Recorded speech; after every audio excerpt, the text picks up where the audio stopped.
Hello, hello.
Okay, let's get started.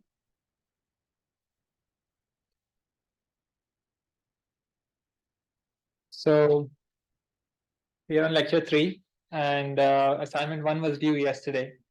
So I hope everybody was able to submit in time, because it says, as the policy says, we're gonna, late submissions have a deduction. Okay, so try to submit it.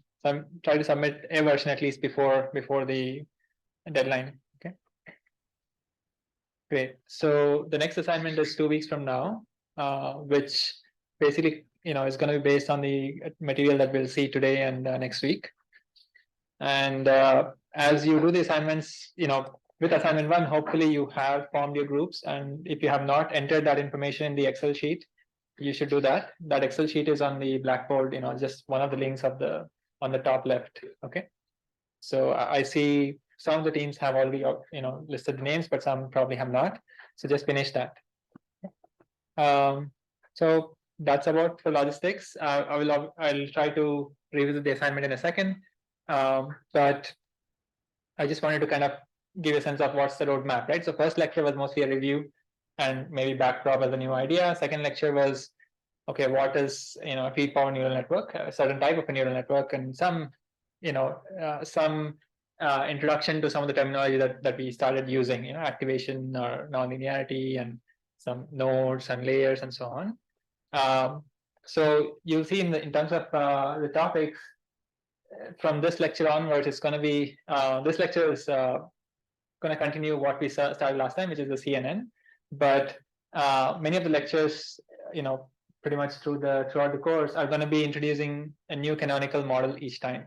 Okay, so while the lectures are doing that, you should get used to training any such model, because all these models are, at the end of the day, take a feature vector or an image or a text or whatever, somehow pass it through a model, and we'll see how these things work with text and stuff in a few, next lecture and so on. And then get a loss value and then backprop, right? So there is a template for how to train them. We did like the very bare bones stuff in the first couple of lectures, where the example code really was like doing backprop per step, even for a feed power neural network, and it was vectorized and stuff.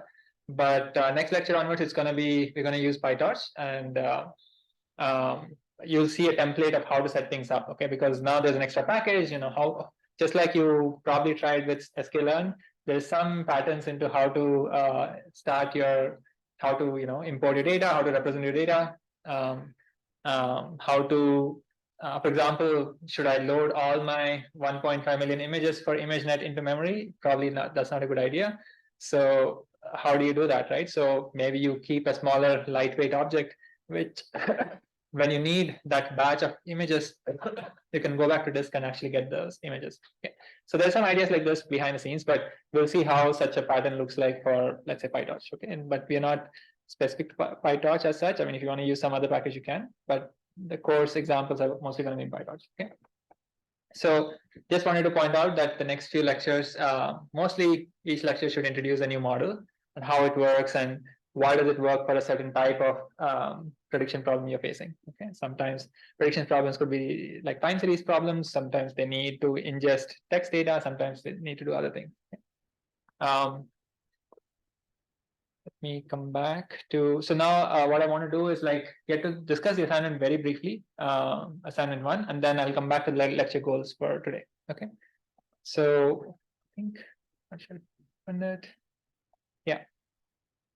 So assignment 1 is just more of a, I want to quickly get a sense of, if you, I mean, obviously all of you hopefully have attempted it already, but was there any point where it was not clear, or many of the questions are a little bit open-ended. You get to choose what is performance, what is how do you gonna look at sensitivity and things like that. But any questions in general about the assignment? So a big takeaway from this assignment is basically I guess number 5, where the type the way you set up this data. I mean, here it mentions Keras and TensorFlow, but the way you set up this problem and you build a classifier, the same thing we'll do in PyTorch. I mean, kind of the same type of effort we'll put in developing other models that we'll see in assignments 2 and 3. Okay. In fact, assignment 3 will involve like translating languages using machine learning models. And assignment 2 obviously will depend on CNNs and what we'll see today. Okay. Yeah, I mean, there's some extra bonus things. I mean, kind of, we have been using GitHub, the social platform, for at least maintaining versions of our course material. But you can also maintain versions of your notebooks, but notebooks are a little bit messy in terms of versioning. That's something you should also investigate why they're messy. But it's good practice to kind of not just share notebooks, but also kind of version them, and you can also share through Git repository on GitHub as well. And in addition to Collab, CAG will also provide some compute, and there are some other vendors who also provide a little bit of compute if you want to take advantage of those things. Okay. So I guess there's no questions for assignment 1. I don't want to, these are relatively easier. It's just to get you used to working with Python.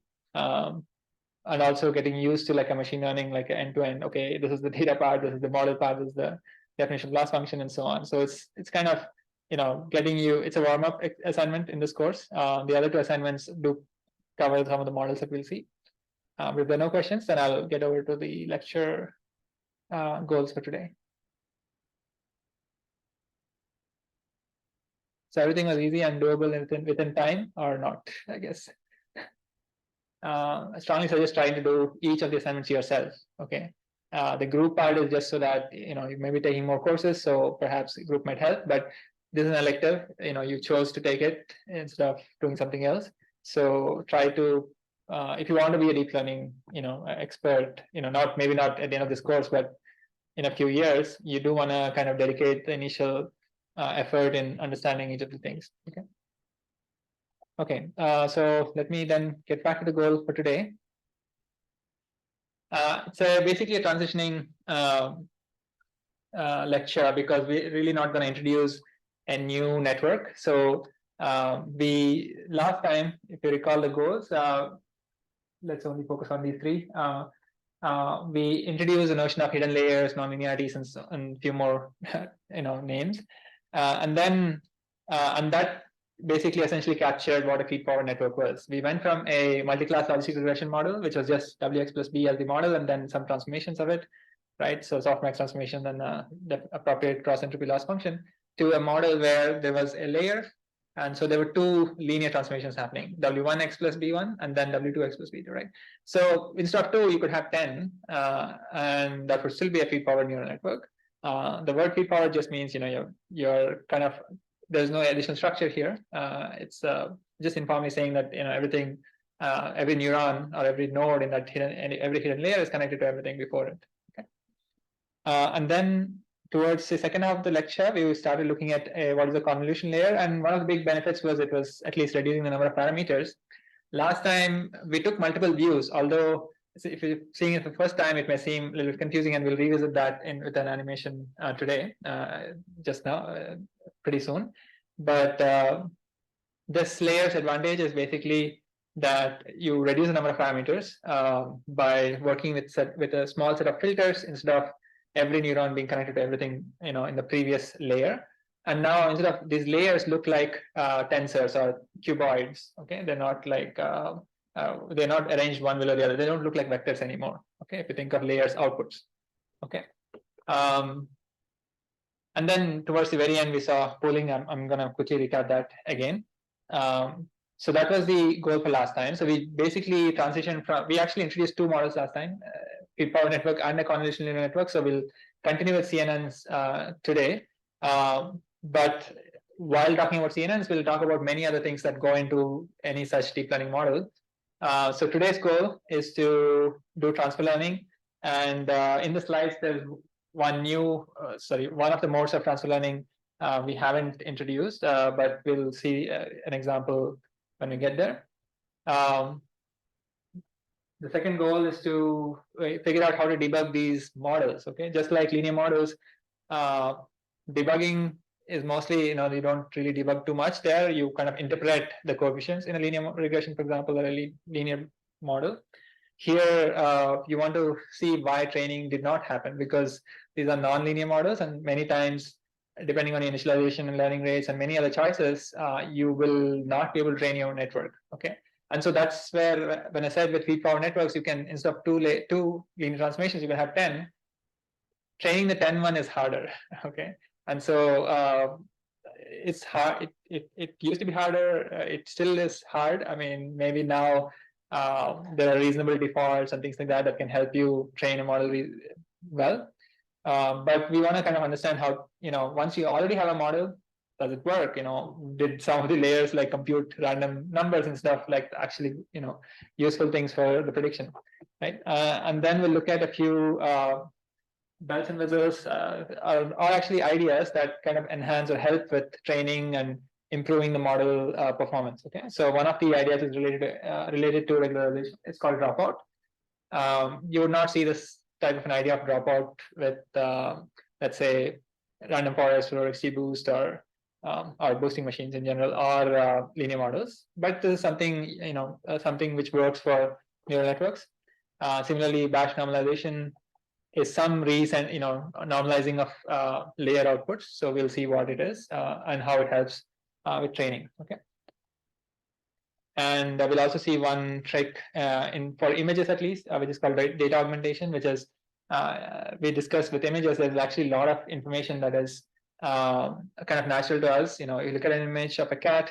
It doesn't matter where the cat is. You'll say, oh, this is an image of a cat, right? So data augmentation is the same idea. If you already have a image of a cat and a label as cat, but the cat is towards the top left, then you can actually create another example where the cat is on the bottom right and just say, hey, I have two examples now instead of one example, right? So you can perturb your xi, and that its label will not change, and so you have now doubled your data, right? So that type of an idea. It's called data augmentation. So these are the goals for today. But we'll come back to kind of recapping con layer and pooling right now before we get into the lecture slides. Any questions here of anything I said which is too fast? I mean, I just mentioned the goals. You should not know what these things are yet. But at the end of the lecture, you should go back and check whether you missed any idea here that this is what we set out to do now. Okay. So here's a link. I don't know. I just checked that this link is not there on the lecture goals slide where there are extra links, but I will add it. You can always do a pull request into this repository and add the link if you want. But so this is actually supposed to show CNN. Let me just put some number. So this is a visualization. So what's happening, right? So actually, this is too zoomed in. Or let's see. Let's zoom out a little bit and. Okay. So this is just a 2D visualization of this thing that we saw last time. I'll get back to the slides again, but I wanted to kind of just point out the same things. So here, so what's happening, right? So there's an image. In this case, it's a black and white image. And then there is basically my mouse cursor is looking at this. This is so what is this, right? This is one. The first layer happens to be a con layer. So there's 1, 2, 3, 4, 5, 6. There's 6 filters. Okay, that's why the con layer's output. So you can think of, input layer's output is the input itself. So just think of this. First layer's output, first con layer's output is this bunch of, its output is basically a tensor, but each slice of the tensor, the 2D activation map, we're just putting it one next to the other. Okay, so there's 6 filters in this con layer, and that's why we got 6 2D matrices. 6 2D activation maps or matrices, and we're just putting them next to each other. Okay, and here you can see that each cell in each matrix is basically a neuronal output, and this neuron, for example, only sees this part of the image. Okay, that's the difference from a feed-forward neural network. A feed-forward neural network, any neuron, irrespective of how you arrange these neurons, here it's nicely arranged, but any neuron would look at the full image. Here, each neuron is looking at a specific spatial field from its input, And obviously, if the input is not one matrix, but that the typical color image will have 3 slices here, then that neuron will have some aggregation of, it will look at the same region, but in all 3 matrices, and the filter will have 3 slices. Filter itself will have a depth of the same as the input depth, and all that number at the end of the day anyway, there will be one number per neuron. Okay. And this number, you can think of it as, you can add the nonlinearity as well if you want to. So once the aggregation happens, there's also a max of 0,x if you want. And another thing is that all these neurons here, neuronal outputs, all of them are backed by the same filter, or same, it's a 3x3x3, 3x3x1 here, because of this, there's no depth on the input tensor. Same filter weights kind of determine all of the outputs, right? So there was a huge reduction in the number of parameters. So same thing with the second one. Same thing with all these layers. So all these components of the output tensor. Okay, so the first layer output is a tensor whose depth is 6. Right? And remember, there's this whole idea of zero padding and stride and all that. It looks like it's the same size, so probably they add an extra padding of all zeros, and the stride, I don't know how much they shift when they kind of use the filter step by step. They shift by 1 unit, and that's why the size is the same as the input size. Okay, if the stride was 2, then we kind of put smaller. Okay, any questions about this layer? This is the con layer. We'll come back to the slides, but I think this is, yeah. I don't think that's a valid question, but so does filter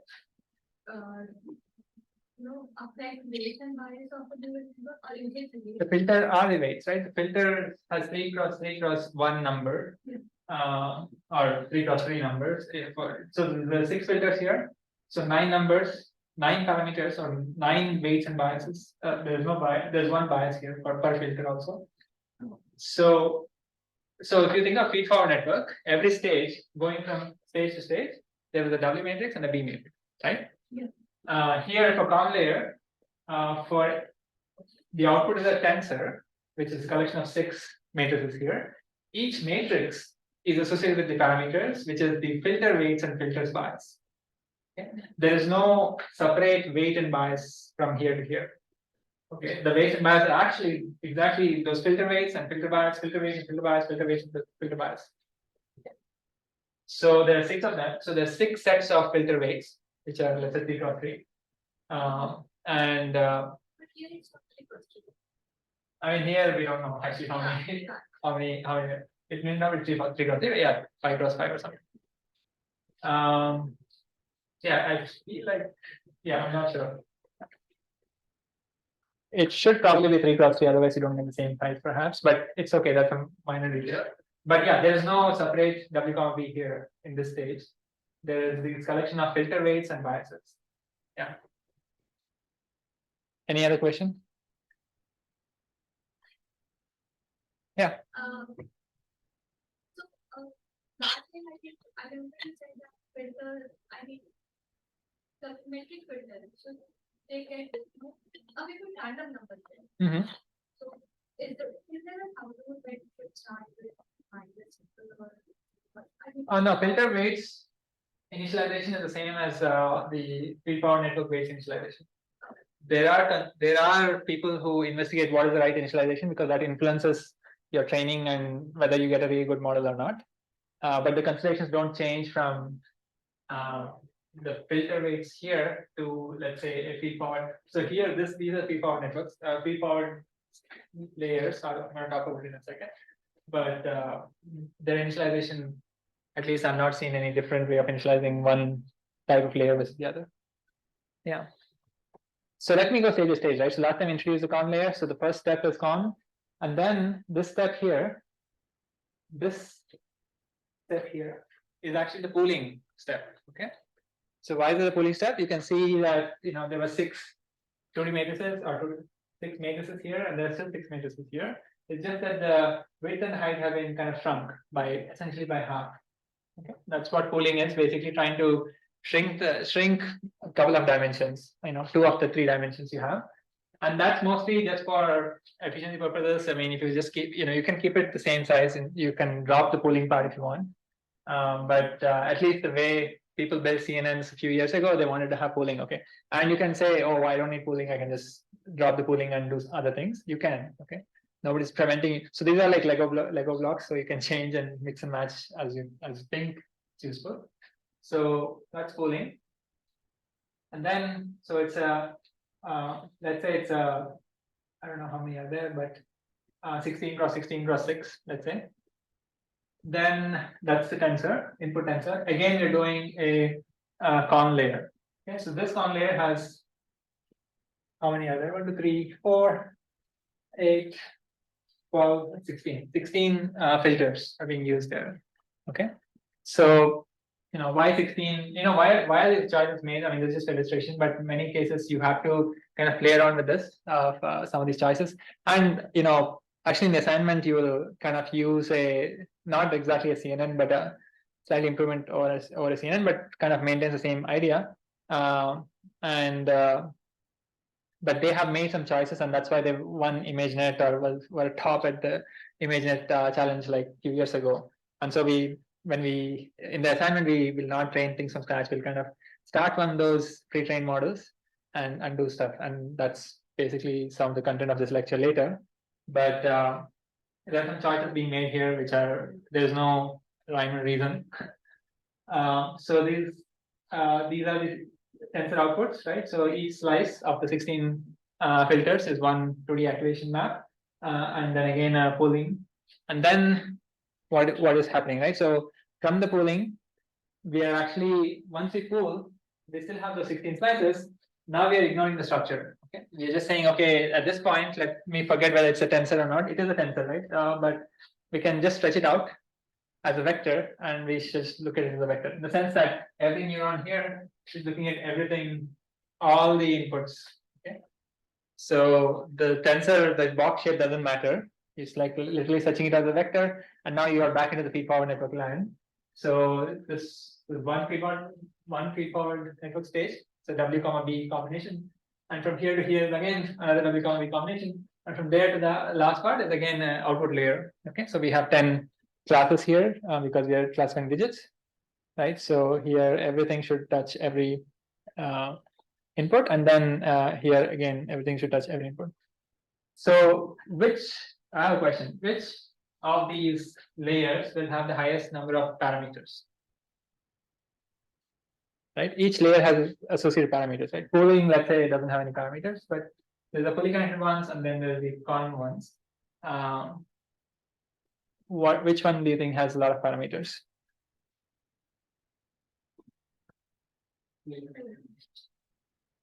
Yeah, but there are 3 of them, right? 1, 2, and 3. You think the first one? Okay, what about the second one? It would be slightly less than the first one. Okay, so anybody else has any other? I mean, do you agree, or like do you think it's unclear like why it's the first one? It's just like a qualitative question, by the way. Yeah, you agree with him, but what about the others? Or if you're not able to make a decision, why or why not?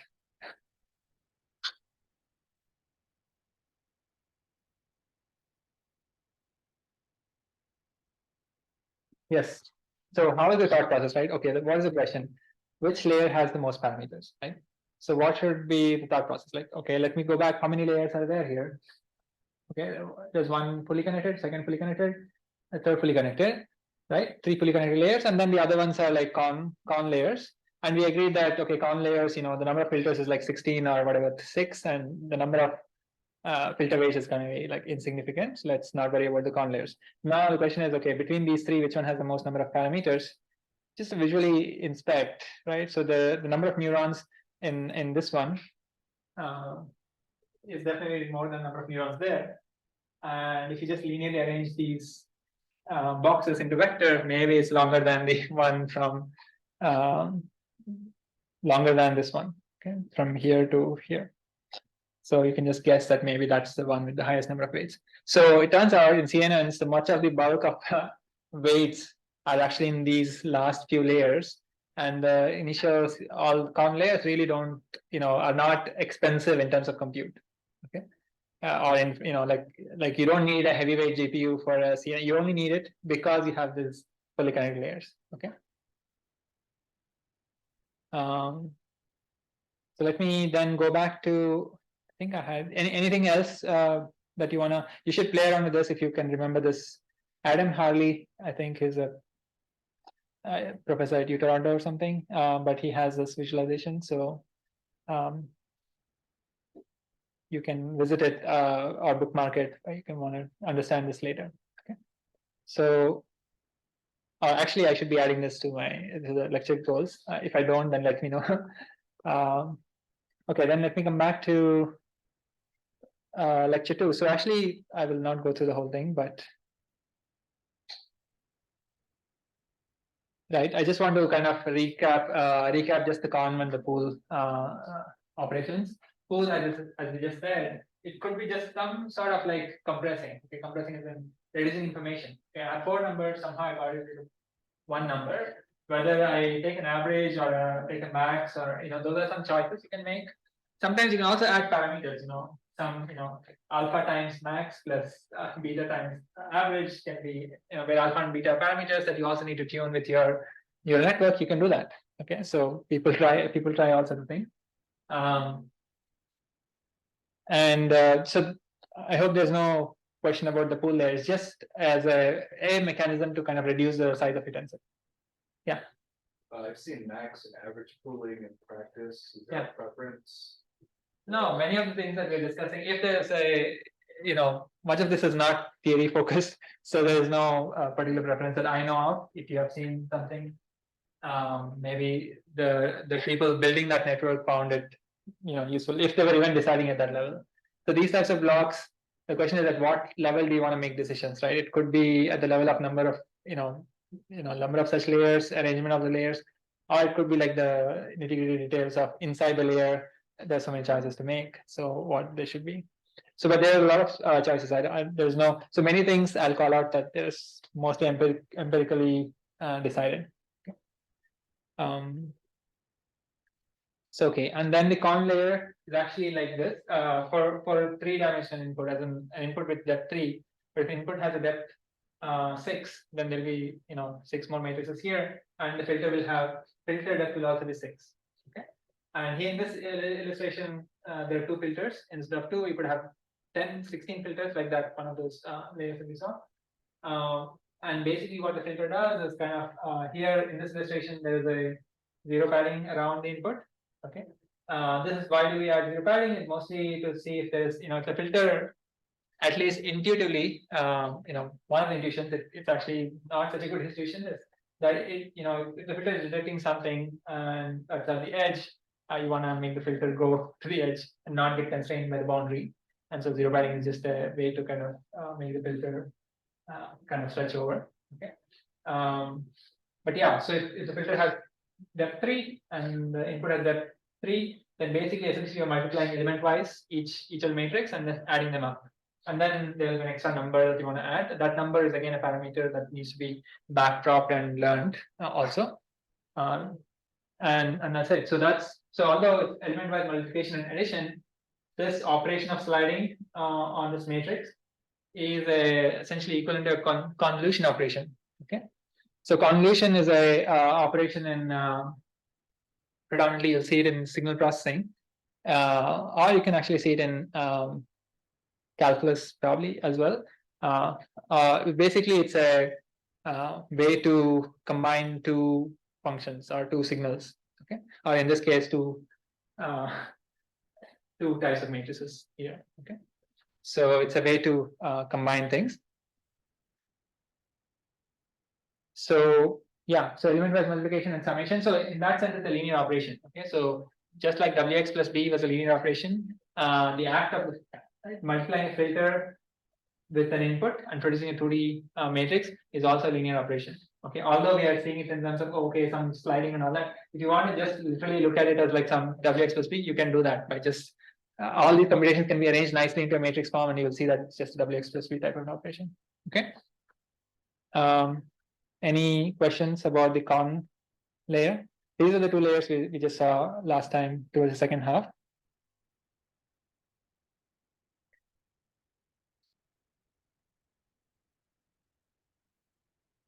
Okay, let me actually so this is so as I said in signal processing, I just want to quickly mention this in case you have heard of the name convolution before. In signal processing, convolution just means you have two signals. Just think of it like one-dimensional function, okay, or two time series if you want. It could be discrete. Discrete just means there's a vector of numbers here instead of this waveform here.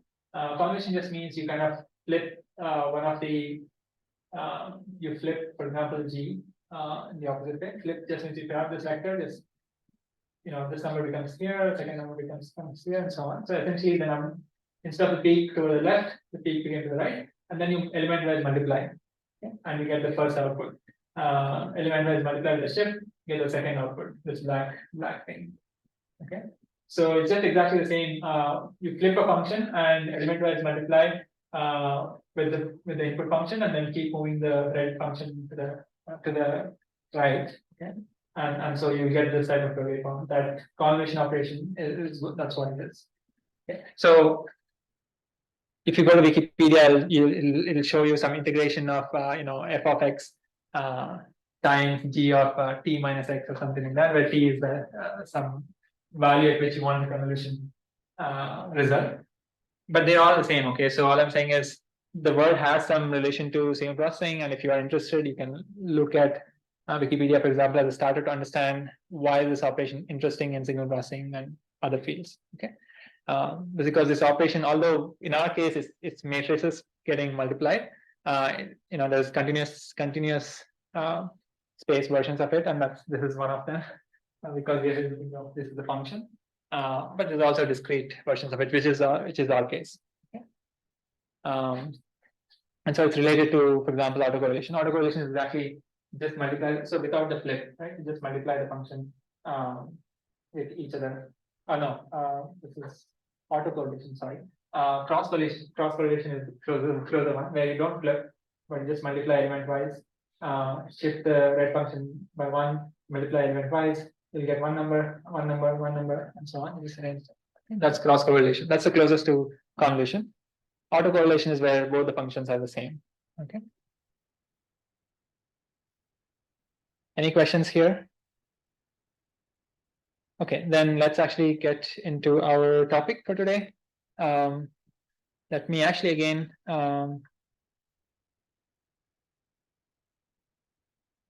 come back to what we want to do today, right? So we want to understand how to transfer parameters. This is actually called transfer learning or fine-tuning, if you want to think of it that way. This is essentially fine-tuning, and we'll see why it makes sense and how to do it. Pretty straightforward ideas there, which in fact we'll do fine-tuning in assignment 2. The second thing is, some ways to diagnose, a pre-trained network. Like we can always train a pre-power neural network or train a convolutional neural network, but how do you understand? Okay, we'll have obviously some performance number, which is the final, accuracy on the test set or something. But the way we did it in the class, at least, we at least could see the data and see, okay, decision boundaries are like this, and therefore it's good. But in most cases, you will not be able to kind of look at the decision boundary. Okay, this is going to be a high-dimensional problem. You can't look at decision boundaries between images, for example. Okay, at least not naively. And so we'll look at some example ways to understand, diagnose pre-trained, networks that we have already trained. Okay, that's what I mean by pre-trained. And lastly, as I said, there are some ideas which they're all one of them is about regularization. Second one is about improving the training, statistic, like actually getting to the bottom, and training deep networks is hard. So this is one additional trick. And the last idea is about increasing your data, especially if you know more about your data. Especially for images, it makes sense. So those are the goals. There's one more that I have not listed here, but if you have time, there's an idea called LoRa. I don't know if you've heard of LoRa. It's an idea for fine-tuning language models, large language models. But the core idea is pretty straightforward as well, and that also belongs to the first category. Okay, how to transfer. We haven't seen language models and stuff, so we'll not, we'll stick with our what networks we know, peak power network and the convolutional network, and discuss how the same idea can be used. Okay, if there is time.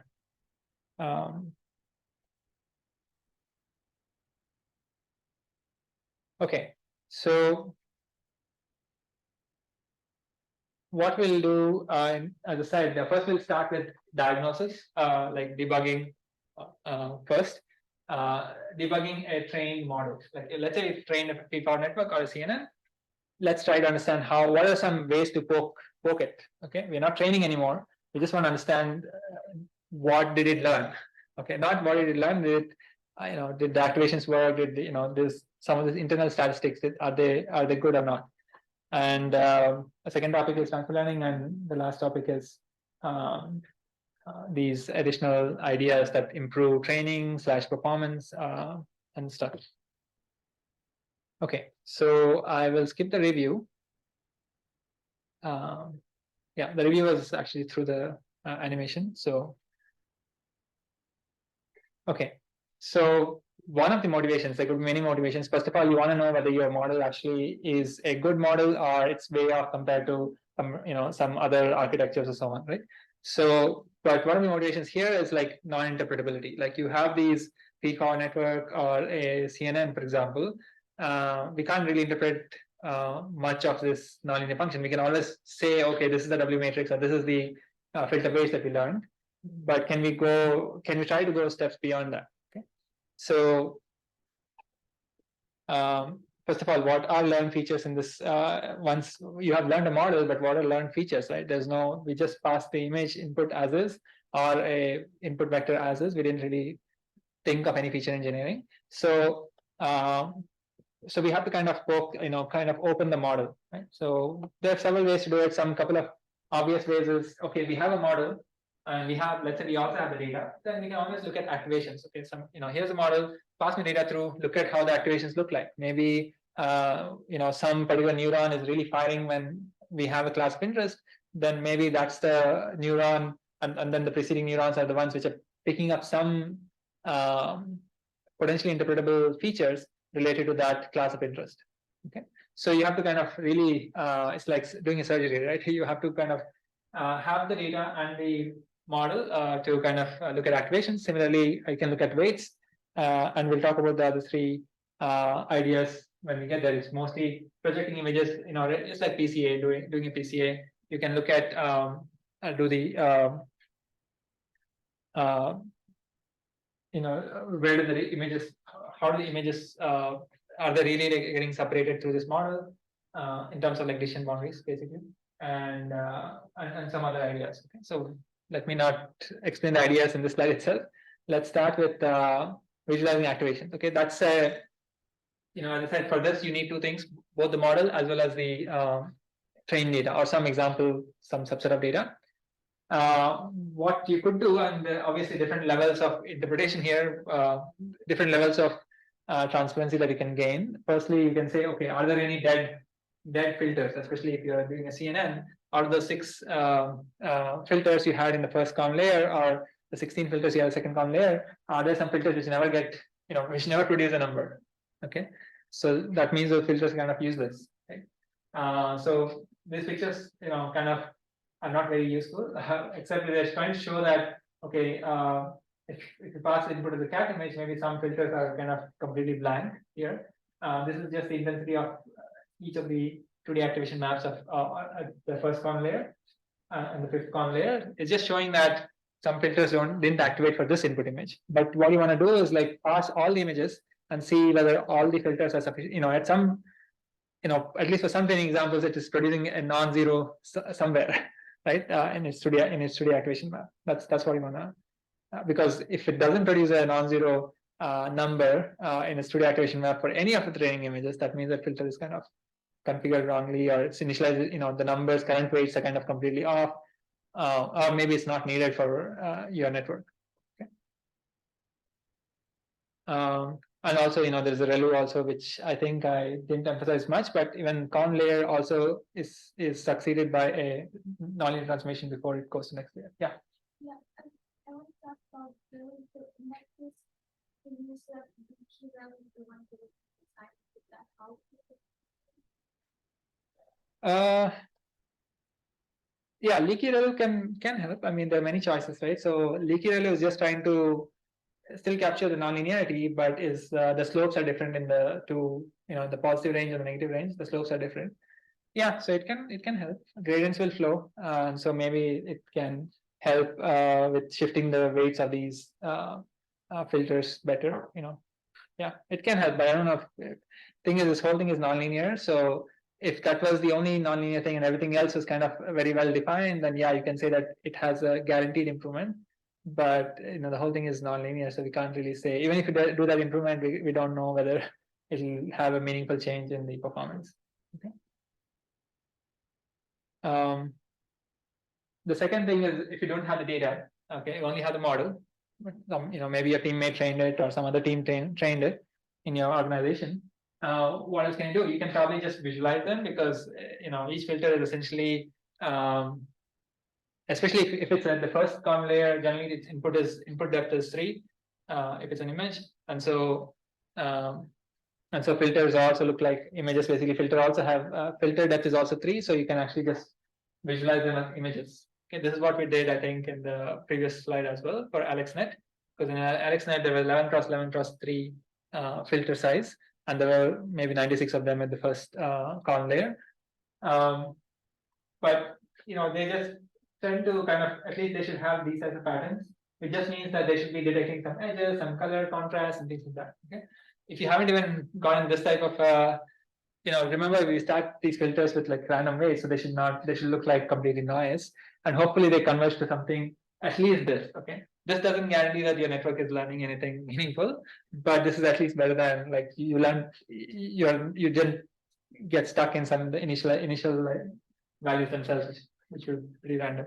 Okay, but the problem is this idea doesn't work for higher dimension. The moment you go to second layer or third layer, because there the input depth for each filter could be very different, right? So sorry, input depth could be so for example, if the first column has so many filters, then the first column produced a tensor which has a depth of, I don't know how many rows, let's say 80. Then each filter here also has a depth of 80, right? So how do you visualize a 80 depth tensor, right? So you may have to lay it out. You have to look at each slice of the filter. Then you kind of lose interpretability, right? You're not able to interpret like what's going on with this filter, right? So mostly makes sense for the first layer is. By the way, all these are not like foolproof diagnostic tools. These are just ideas to simulate in your application, in your exploration. How would you kind of play with these networks? Okay. So there are actually other tools, but we'll look at these 5 examples today. Okay, so these 2 are just very naive, like get started. We have the model. The first one needed some data, the second one did not, but second one was pretty limited. Let's look at the third one. Well, we are discussing only CNNs here in terms of diagnostics, but feedforward networks can have some of the same type of diagnostics. May not be the same, may not have filters part, but some of the other ideas we discussed can also be applied for feedforward networks. Now, the third idea is actually very interesting, and it's actually applicable for even other models. Okay, random forests, other things. So, but it makes sense here more. So CNN input is an image and output is a bunch of scores and therefore a class. Let's say we are doing a classification situation. So the idea here is to really look at these H vectors. Okay, what are these H vectors? So the scores are, if you remember the last, the output layer, let's say we are doing MNIST or whatever the digit classification, there are 10 classes, then this is the 10-dimensional vector, which is a linear transformation of so we haven't applied any nonlinearity yet in the output layer. Remember, the output layer is just a linear transformation, and then if you do a softmax operation, right? So here you have the output layer is associated with W and V, but it has an input. Okay, its input are called activations. Okay, which are if you applied a relu nonlinearity from the previous layer, then it would be max of 0, H, where H are the pre-activations. Okay. So it's just a, either you say scores are some linear transformation of activations, which is just WA plus B, or these activations are nothing but some nonlinear transformations of pre-activations. Okay. So you could Activation from the previous. no, pre-activations just mean that they just there haven't been nonlinear transform. That's all. Yeah. So for example, think of the previous layer output, but before applying the nonlinearity at the previous layer.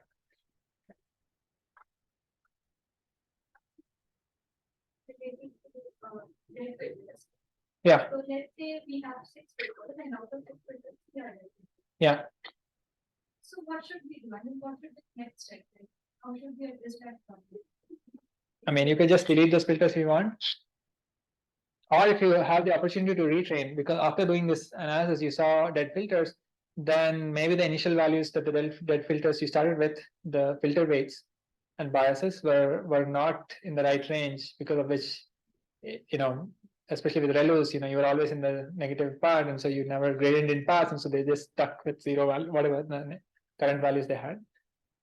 You could retrain with some differential initialization. Those are the only options, right? So yeah, so there is some feedback. So yeah, we are not talking about the feedback, like what would you do if you detect an issue? The question is like, can we detect an issue? So I guess the delta loop part is just we detected the issue. What can we do with it? Reinitialize again, or or delete them, or there are a few things. I mean, that's what I can think of, but there could be others. Yeah. Yeah. So here, what I'm trying to say is that we got the output scores. We just want to do one step backward, in the sense that we don't want to look at scores for that image.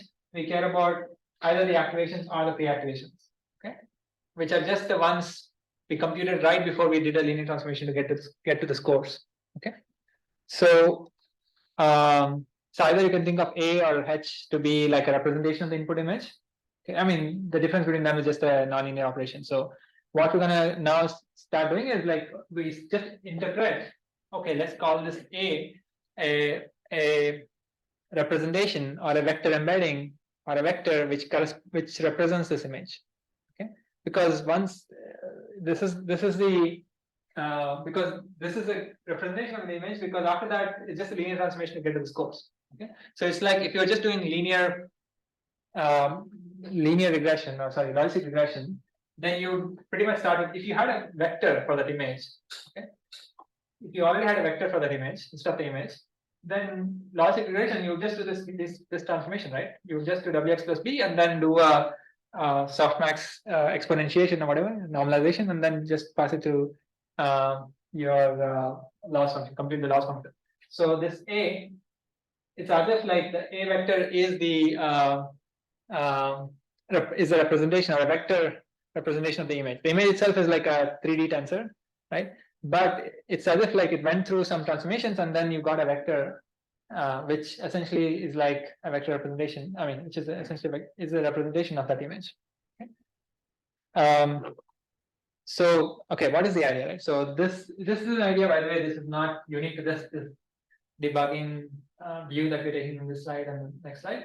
But this is an idea which you'll see kind of appear multiple places. Okay, so generally images in the raw form are these tensors, these 3-depth tensors, but we actually like to work with vectors. And so this vector here, right before the penultimate step, basically before we get the score vectors, is a really nice representation of that image. Okay, which is in a vector form. So once you have vectors, it's as good as being in a tabular setting. Okay, it's like tabular setting data. You generally have a vector and a label, a vector and a label, right? A feature vector and a label. Okay. So once you are in tabular situation, then you can think of all the ideas that you saw in previous machine learning courses. You can just project down to 1 dimension, 2 dimension, whatever. You can do dimensional reduction. With those vectors, you can do clustering. You can do many things, right? All the ideas of exploration or unsupervised bucket, in the unsupervised bucket, you can do those things. So here the idea is, okay, once we have vectors, if they're representation of images, let's actually project them to 2 dimensions. And if the model is actually good, then in 2 dimensions, and the projection is also kind of faithful and preserving some properties, then in the two-dimensional space, you should see similar images or images of the same class clustered together. Okay, if images of the same class are clustered together in the two-dimensional space, then maybe they are clustered together in the high-dimensional space. If they're clustered together in the high-dimensional space, that means they have similar activations, which means that the CNN really got itself, it got to the right parameters, because that's what we wanted, right? We wanted to get these to be close so that a linear transformation then comes leads to high scores for the same class. Okay. So here's a pretty, yeah, I did not do full screen. Sorry about that. Here is a very crowded picture, but it's doing exactly what we discussed. So in AlexNet, for example, remember, it's an ImageNet classification has 1,000 classes. So the score vector was 1,000 dimensional, but its input was coming from a 4,096 dimensional fully connected layer. Okay, so the layer before the output layer is 4,096 dimensional. So now you can think of those 4,096 dimensional vectors as the representation of the image, a vector representation. Now what we did is we dropped them down, that collection of 4,096 dimensional vectors of training data, some validation data, which data you can use, it's up to you. We project them down to 2 dimensions. That leads to points in 2-dimensional space corresponding to the image. And then in this illustration, what they did is they actually shrunk the image and put that at that point, so that, and they also oriented the point, images nicely so that they're right next to each other. Okay. Some extra, processing. Ideally, it should just be points and maybe the image index or something like that, but they replaced that point with an image and have also nicely arranged it. Now, why do, this is just for like visually like getting a sense of whether your CNN work. Basically, you want to get, I don't see any, yeah, like for example, all these airplanes at the same kind of are clustered together over here. Similarly, you can pick up other categories. Okay, so it just gives you a sense of, okay, whether the model is reasonably okay. Obviously, it depends on whether your projection was faithful. Like in high dimensions, things are, if they're close to each other, hopefully in the low 2 dimensions, they're actually still close to each other. Okay, there's some extra assumptions being made. And the projection step used here is a nonlinear projection idea. It is called TSNE instead of PCA. But you could do PCA as well. I mean, there's no. I mean, you can try different projection techniques. These projection techniques have their own properties of they preserve something, sometimes they don't preserve something, and so on. Okay.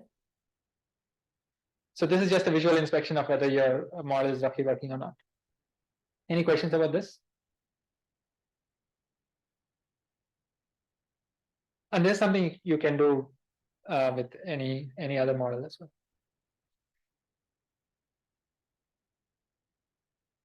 Okay, the next idea is an interesting idea. It's a nice trick, works with at least images, and maybe it works with other modalities as well, but let's understand for images, right? So what we're trying to do is now, again, just like before, we have a pre-trained like a model already trained. We just want to understand how it does.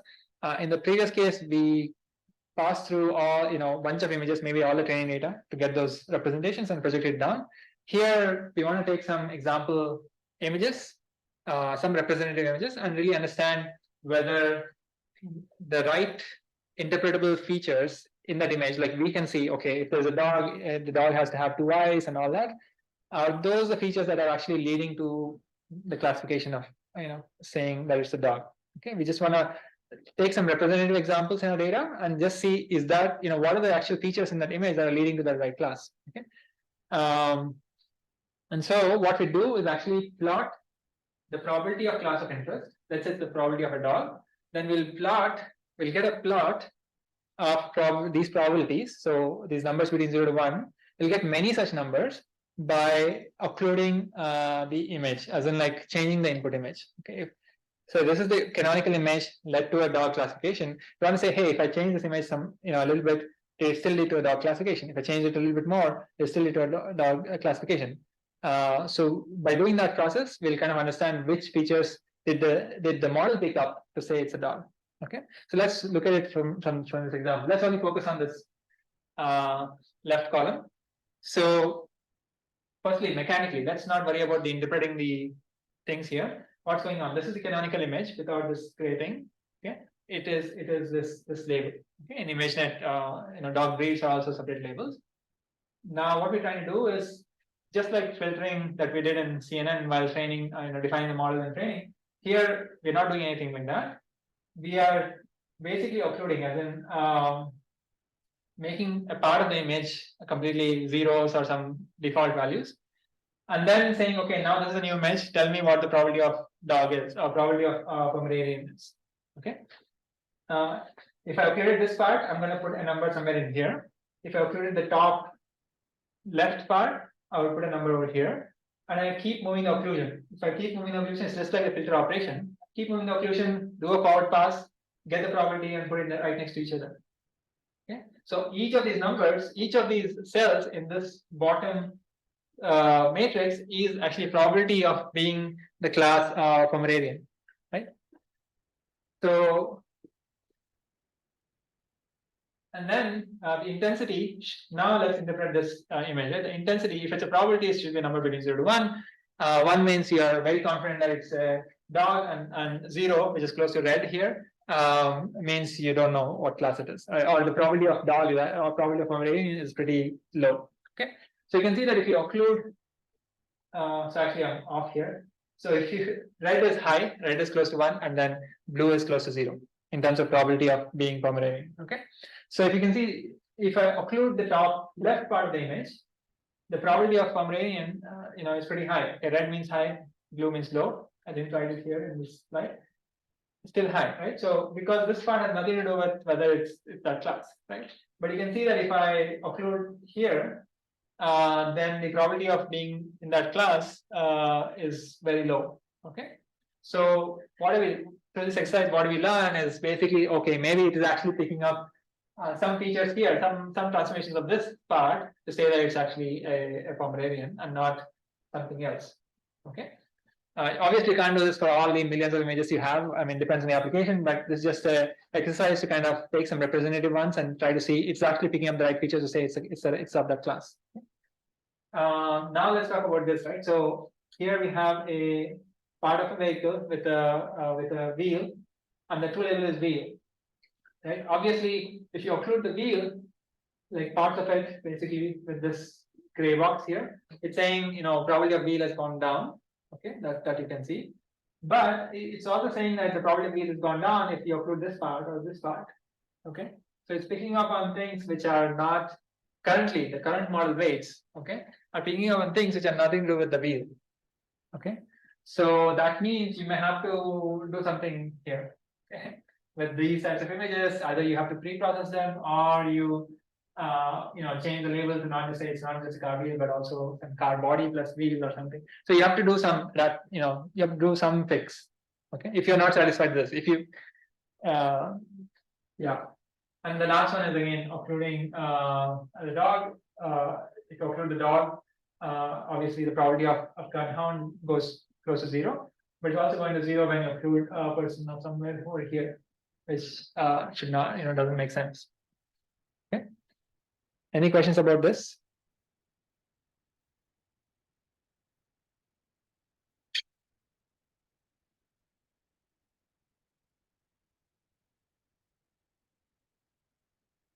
Okay, let's now look at, I guess, the last idea is about, the general theme is basically trying to find images that kind of make the neuronal outputs the highest. Okay, either find images from your training data or create an image which leads to a high neuronal output. Okay, but the idea is I have this model.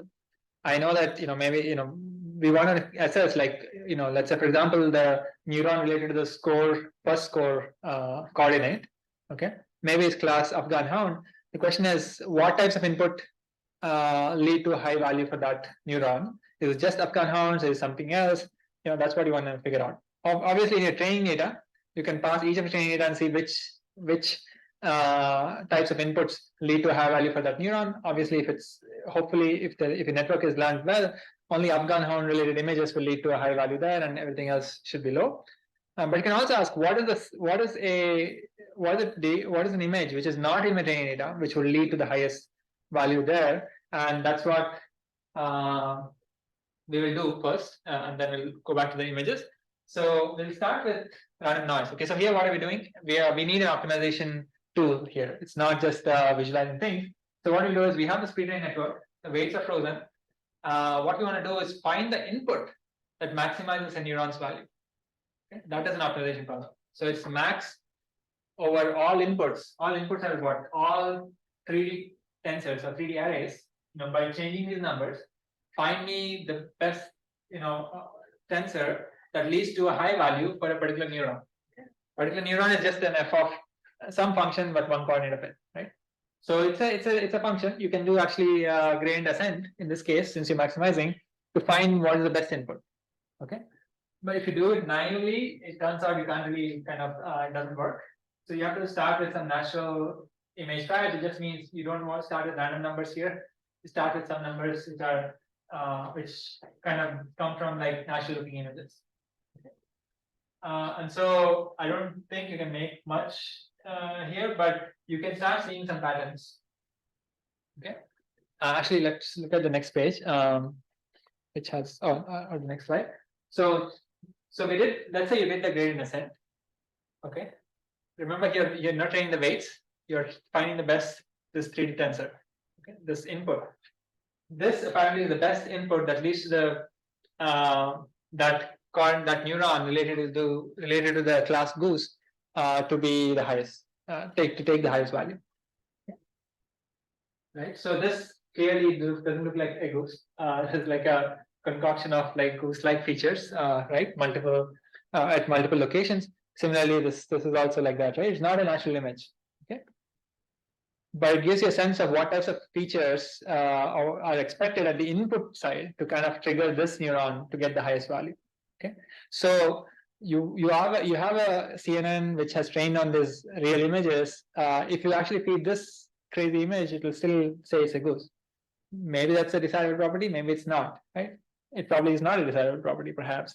And so these are ways to fool and make the networks attack these ML systems, right?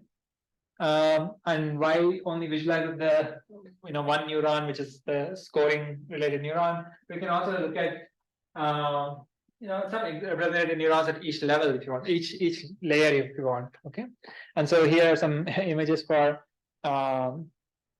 Okay, the reference is cut, but you can. I think in the previous slide the same reference is there. So what this slide is trying to show is that at lower levels, so we already saw, like, for example, features themselves, like this, or not the features, but the filter weights themselves especially if you have a con layer at the beginning, you could just see the filter weights themselves as whether they're picking up orientations or color transitions and so on. But you can start seeing, what types of patterns trigger a neuron at any given state. Okay, obviously at any given layer, there are many neurons. Okay, there's millions of neurons, perhaps, or whatever, hundreds of thousands of neurons.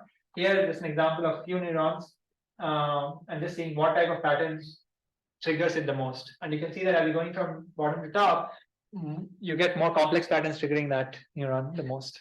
Okay, so for example, you start with like something circular or spiraling here, but here you have like a mixture, right? So this one looks like a ship or something. As a rocking chair. So, but what I'm trying to say is that you have complex patterns triggering those neurons at more deeper the network is. Okay, so this supports the idea that there's some composition of filters detecting lower level features at the beginning, and perhaps they're getting aggregated to higher level features being detected as in them triggering the neurons to have high scores or high outputs in the later stages. Okay. Any questions here? So that's the previous step seems crazy because you're doing an optimization already. Like you already did some training optimization to get the weights and biases and whatever the parameters of the network. But you also instead you are also doing now the input optimization in the previous slide, right? So you're trying to find the best input image without any constraints. I mean, you obviously have some natural image prior constraint. You start with some not random numbers in the thing that you're optimizing over. So this idea is very similar to the previous idea, except you're searching over only the images that you have. Okay, in your training data, let's say you picked a neuron, you're just asking in my training data which types of images triggered that neuron the most. Okay, that is also a reasonable question to ask, and you can see like for example, if you pick a certain neuron at some level, okay, doesn't even have to be the last one, but some level, it's producing high scores for these types of images. Okay, and it's producing some other neurons producing some other high scores for these types of images. So you can get different. So each, for example, each row I guess corresponds to different neurons and different neurons at different levels, what they see, and what are the types of example images that are leading to high score for that neuron. For example, I think this neuron, for example, is not at the high level. In fact, none of the neurons are looking at the full image anymore. Okay. So the neurons at the top, as in like the later layers, have a much higher spatial field. Although they may be seeing something small for their input, but their input is seeing something small, and so it expands. Okay, it just telescopes. So the neurons at the top, later stages have a much bigger effective spatial field indirectly. Okay. Any questions here?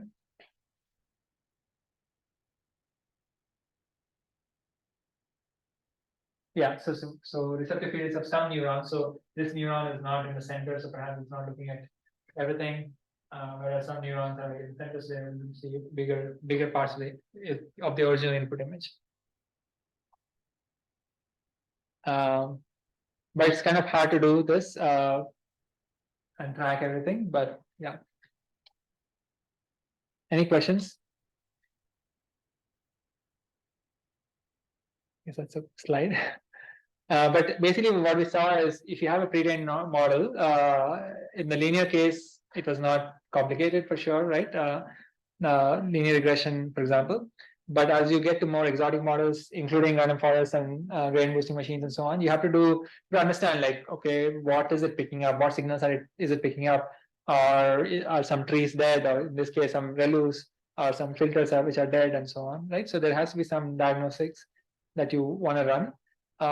Mostly because you don't know, like you got to some loss value, maybe the loss curve is going down, but it's not sure whether you could have done better by changing something else, right? So it's better to understand some statistics. For example, if the activation numbers, okay, the numbers look completely negative or very positive, maybe you're like hitting some saturation on either end, or something like that could happen if you're using, for example, sigmoid nonlinearity, right?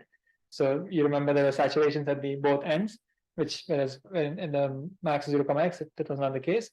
So large numbers, maybe with sigmoid nonlinearity, means you may want to course correct by changing the initialization, learning rates, whatever. Like those are the tools that you have on your end to control these things. Okay, done with it.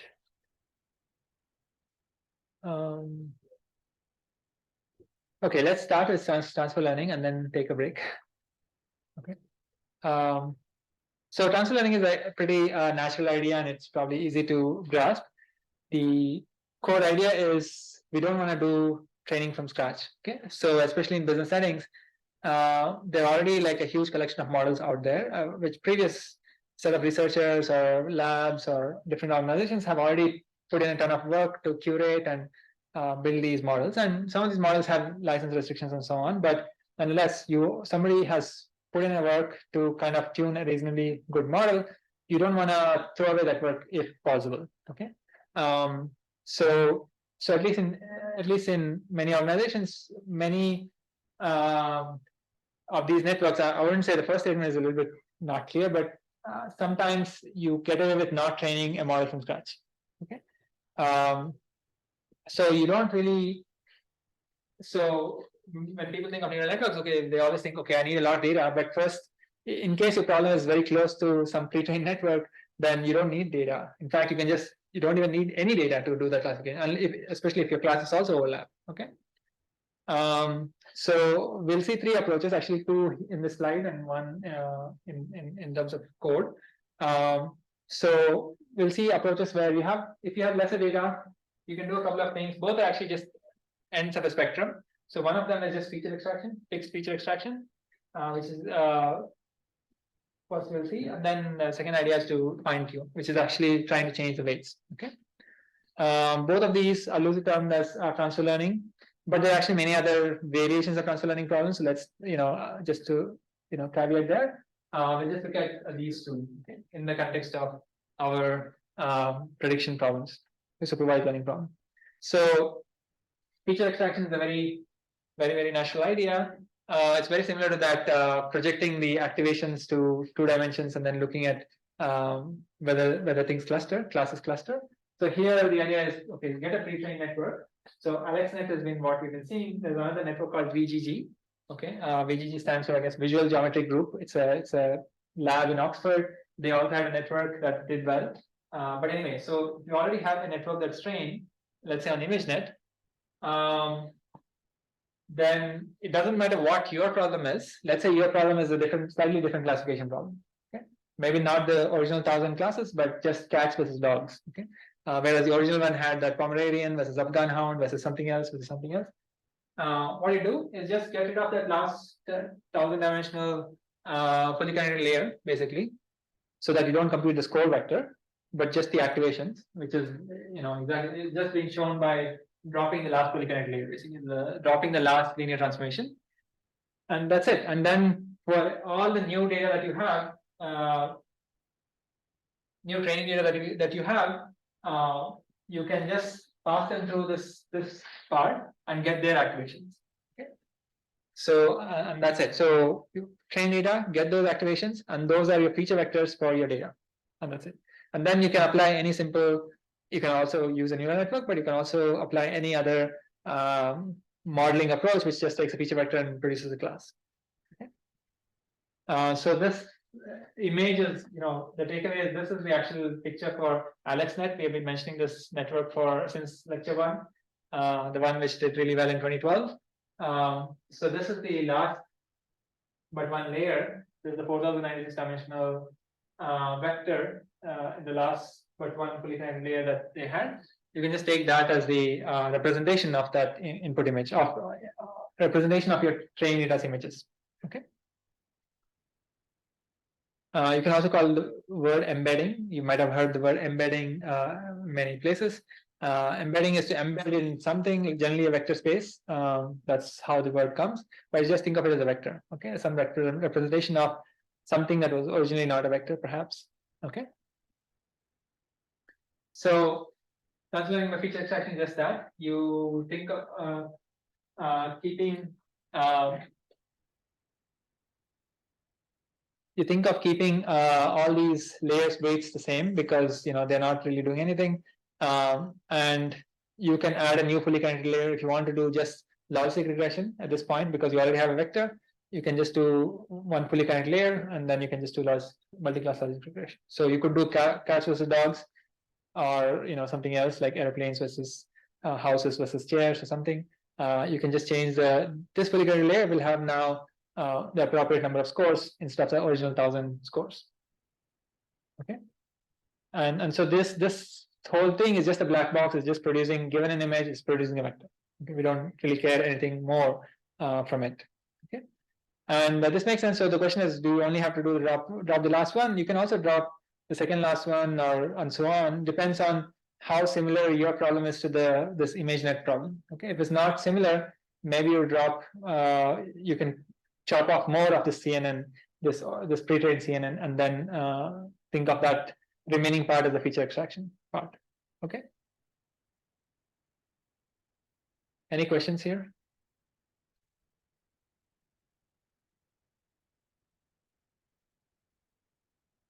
Okay, so the next way to transfer learn is exactly the same as before. Fixed feature extraction is just that image, call a function which is pre-trained, and you get a vector, and then that's what you play with for your model, for your problem.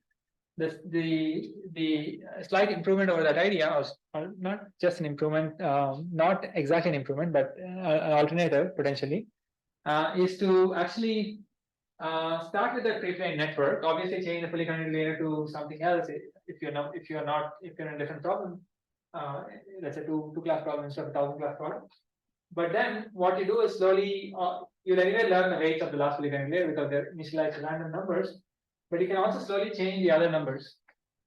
When I say slowly, just think of that as having a small learning weights, for example, small learning rates, for example, so that when you do gradient descent, you are willing to change the parameters here as well.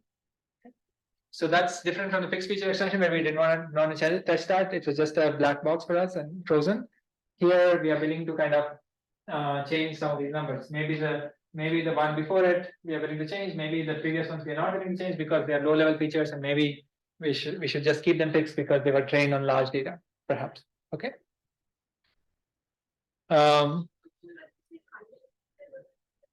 So low level is essentially once closer to the input error. So low level, remember in that diagnostics thing I showed that if there's a column layer here, then the filter there detects some smaller patterns. If there's a column layer here, their filters or those neurons get triggered by more complex patterns, right? So that's how I meant. So maybe the complex patterns are not relevant for your application, but maybe these filters or these filters are, because their filter weights are trained for kind of those filter weights, and therefore those neurons get triggered on some smaller patterns in the input. Maybe they are still relevant, but maybe the more complex ones like ostrich versus a Kana, that may not be relevant for you. So you can tune these weights while you kind of not tune these weights by putting really low learning weights, or maybe zero learning weights, in which case they're basically frozen. Okay. So it's just a relaxation of that binary thing where we said, okay, we'll keep everything frozen and just extract the fixed feature vectors. Instead of that, you're willing to kind of slightly change the numbers. Okay. So those are the two. There's one more which we'll visit right after the break, which is related to, which is also another trick for fine tuning when you don't have too much resources. Okay. So with large language models, especially, you can't really even load them unless you quantize them or do some extra things. So in those cases, how do you fine tune, for example? Okay. But let me just stop here we'll take a break. But basically, what it's showing is this slide showing is that with just these types of ideas, the transfer learning ideas, there are different types of problems on the x-axis, and it's showing how much benefit you can get by just doing this, starting the pre-trained CNN and then do this transfer learning. Okay. So we can just focus on many of the classification ones, ignore the ones which are other names here. But let's look at theme classification or object classification. These are exactly classification problems, right? So here it's showing the green bar to be the best state of the art, as in like a really good model. And then if you take a CNN off the shelf, okay, which is pre-trained, off the shelf just means it's pre-trained CNN. It's already very close. Okay, it's not always like this. I mean, obviously in the theme classification, it's worse than the previous best one, but they're pretty close, and you can actually improve them by doing other ideas. We will see one of the ideas being augmentation. We'll see that after the break. And I'll come back to this slide after the break, but let's take a break now, and let's revisit these things at 5. Okay.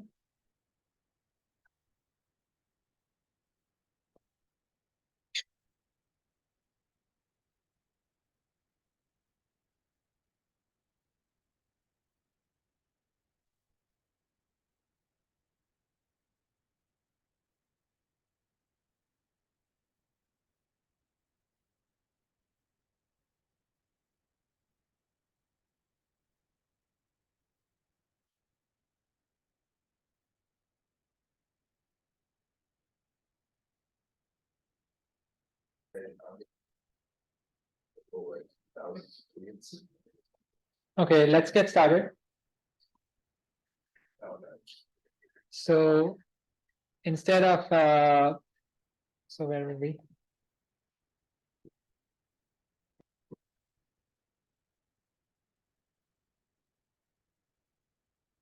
So what I wanted to do was instead of like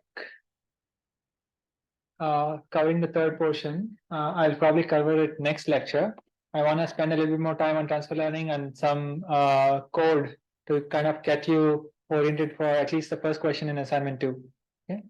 I know we just finished assignment 1, but this is a part. Today's lecture is the one relevant for assignment 2. So assignment 2's first question. So I want to spend more time on that. So where we left off before the lecture was a few diagnostic tools. So those 5 ideas, but those are not the only ideas. There are many ways to, many other ways people have figured out to kind of deal with understanding whether your network is working, whether it got a good loss value, and so on, right?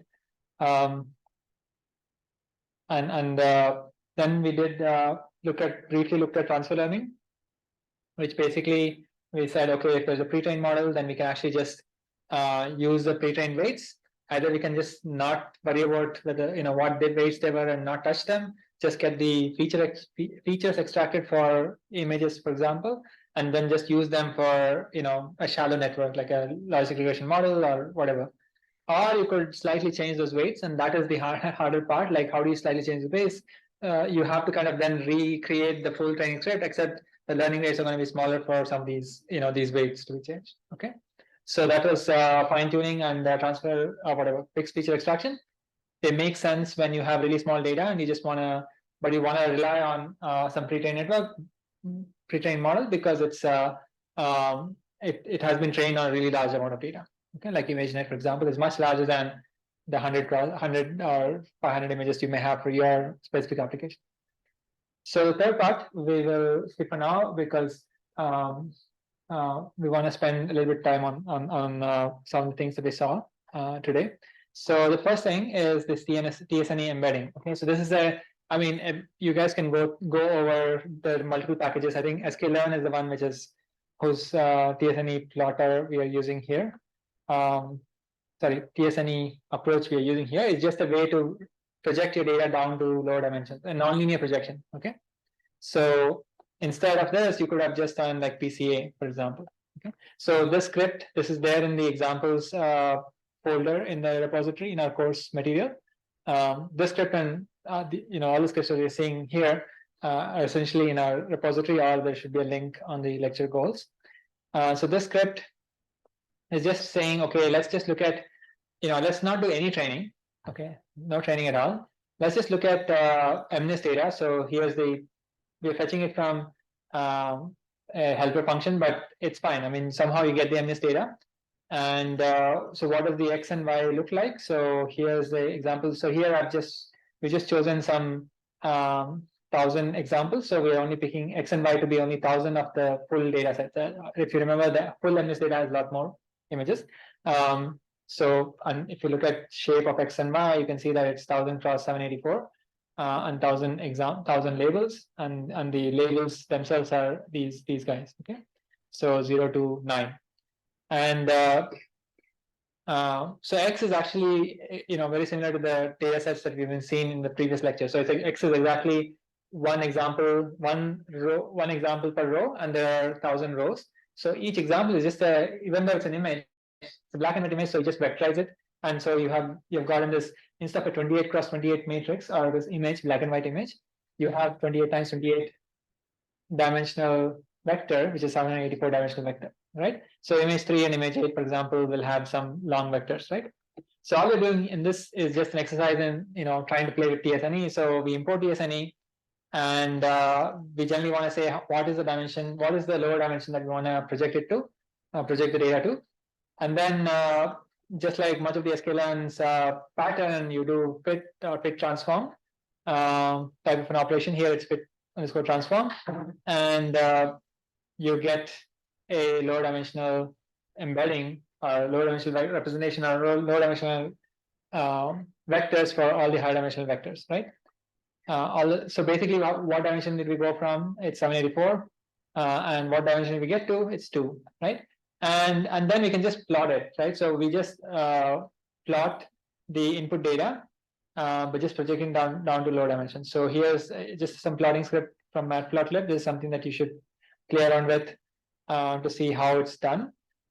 Basically, we're just creating a data frame and then suggesting. So as in a Seaborn is another package where we're saying, okay, in this data or in this data frame, this is X is going to be this coordinate as at this column, and Y is going to be this column, and so on, right? So here's the projected image. Okay, so it's it's basically showing without any training, right? So if it's just projection of the original inputs just vectorized. Okay, this is different from what we did before. Before, what we're saying is to assess the quality of our CNN, we'll, instead of vectorizing the input image itself, we pass through the CNN and get the penultimate activations, and those we project down to see that CNN is actually kind of separating out the clusters. Here we are saying, okay, just vectorize the MNIST images and just project it down. Like this is just basically dimensional reduction before you do even any modeling, and you can see already that just those projected on vectors themselves also already cluster. Why is that? Is because if you write 3, 100,000, whatever, 10,000 times, the number of places where it's white and where it's not white is kind of the places where it's white and not white across this image is going to be almost the same. And so you can imagine the the vectorized version is almost kind of similar to each other, and so they will all compress down to the same same area if the projection down operation preserves that type of property. Okay, and not all projections preserve those types of properties, but some projections do, and so you should look up what is the details behind TSNE and versus PCA versus the other ones. Okay, so you can look at their names. Any questions about this? This is just to kind of initially, and also we did only subsample because TSNE is an expensive operation. We only picked 1,000 examples of this whole data set, but any questions about this script? This is there in the examples folder. Okay, so what we'll do next is will be our first kind of script which we'll go through, which has PyTorch as the package. Okay, so we'll do that because this is called convolutional neural net classifier example. This is also in the examples folder, and this is the script that you should base off your assignment 2's question 1. Okay, so it's exactly a tutorial on transfer learning. In fact, the script has both the fixed feature extraction and the fine tuning versions of the problem. And so let's actually briefly go through it just to get a sense of the. So in this exercise, we are not trying to understand every single line here, but we want to understand at least the block level what's going on in terms of sequence of operations. Okay, and I strongly encourage that you go through this, because if you really understand this, then it's easy to do assignment 2's question 1. Okay. Okay, so I mean, it says here fine tuning the convnet, or convnet is fixed region extractor. So I guess the order is reversed, but let's see if they, how they do it. So let's look at imports first, right? So some obvious imports, I think these we should not worry about. It's time, operating system. If you want to OS dot, environment variables, other things, you can do this, right? Copy, if you want to deep copy an object, you should know what a copy, deep copy does versus a shallow copy in Python. But these are things that you can explore. Okay, a little tangential. So you can see, and then in between there's some NumPy, but the rest of the imports are all related to Torch. And this is actually a few years old code. Maybe Torch API has changed now, but just saying that. But in general, the patterns look similar. Okay, the way things are done. So the bunch of imports here, and the imports are from the Torch package, and there's an additional package called Torch Vision. Torch Vision has an extra set of utilities basically that you can make use of. So especially transformations, and obviously data sets, and also you can preload some existing models. Okay, so this is an easy way to get some pre-trained models also. So we'll go through what these does when we you can map it back to why did we import Optim or Optimizer and some learning rate scheduler and things like that. You can interpret them based on where they appear in the blocks. Okay, so let's actually look at it. So first is we load data. So if you're on Google Drive, you should obviously save that data on your drive, and then execute this, and then there'll be some authorization, and you can actually do that. Okay, so in this case, the data is here. Okay, you can download it and upload it back to Google Drive and do it, or you can also do via Colab itself. So here's the first step, right? So you got the data, and now we are trying to curate the data. Okay, so in especially with images, there are going to be three major operations you'll do. First is define what are called transforms, okay, transformations. We did not cover this today, and so I'll not spend too much time here. It's just it's something to do with data augmentation. Remember the step, the extra thing that I said will one of the learning goals. So it's just a way to enhance our data set. Okay, so let's keep this aside for now. We'll come back to this later. The second two ways, second and the third key things in this block are the way we handle images. Okay, it's some image some image data set here, right? We're not going to load all the images into memory. So even MNIST data, if you load, you know, obviously it's not too much because it's only some 10 digits, and then each digit has like 10,000 examples or something like that.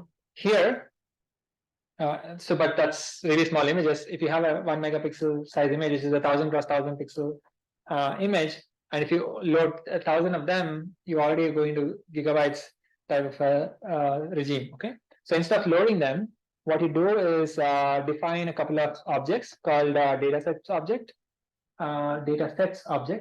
okay, which you can define it in multiple ways. Here they're defining it via, okay, there's some data set in a folder. I mean, there's a collection of images in the folder. Let's create an object which essentially at the end of the day just holds the links to those images. It's not loading the image, it's just a bunch of links to those images. Okay, so that's what the dataset object here is. So you can always, if you actually are able to load data into memory, obviously you can just call that the dataset. And the second, there's a particular way in which data has to be arranged for this to work.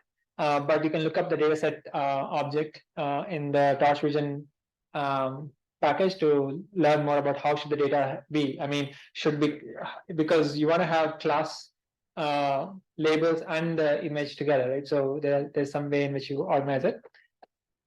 Second, so also here there's some extra step going on, which is you're creating two dataset objects, one for training and one for validation. So that's why there's an extra dictionary there. But if you ignore the dictionary, this is the important thing. Okay, there's some you're passing the directory where the data is and those transforms that we just saw. Okay, so anyway, so this is a lightweight object because we're not reading stuff in them. The next one is called a data loader.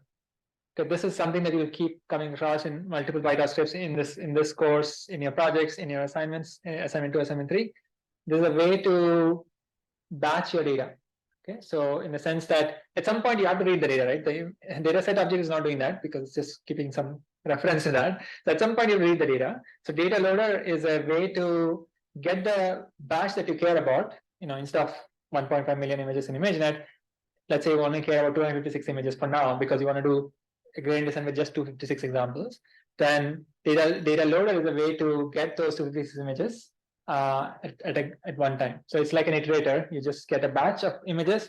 At that time, it actually reads the images and you can, I mean, that's how it's architected here. You can read the images and get them. Okay, so this is not like a hard and fast rule here. I'm just saying this is a way to think about how you manage your data when you suddenly go up from like tabular data or something which fits into your RAM versus a little bit larger data. Okay, so data sets and data loaders are new, and that's a pattern that you'll see, especially with image-based problems. Okay, image-based neural network problems, and obviously TensorFlow and MXNet and other things will have slightly similar pattern but different.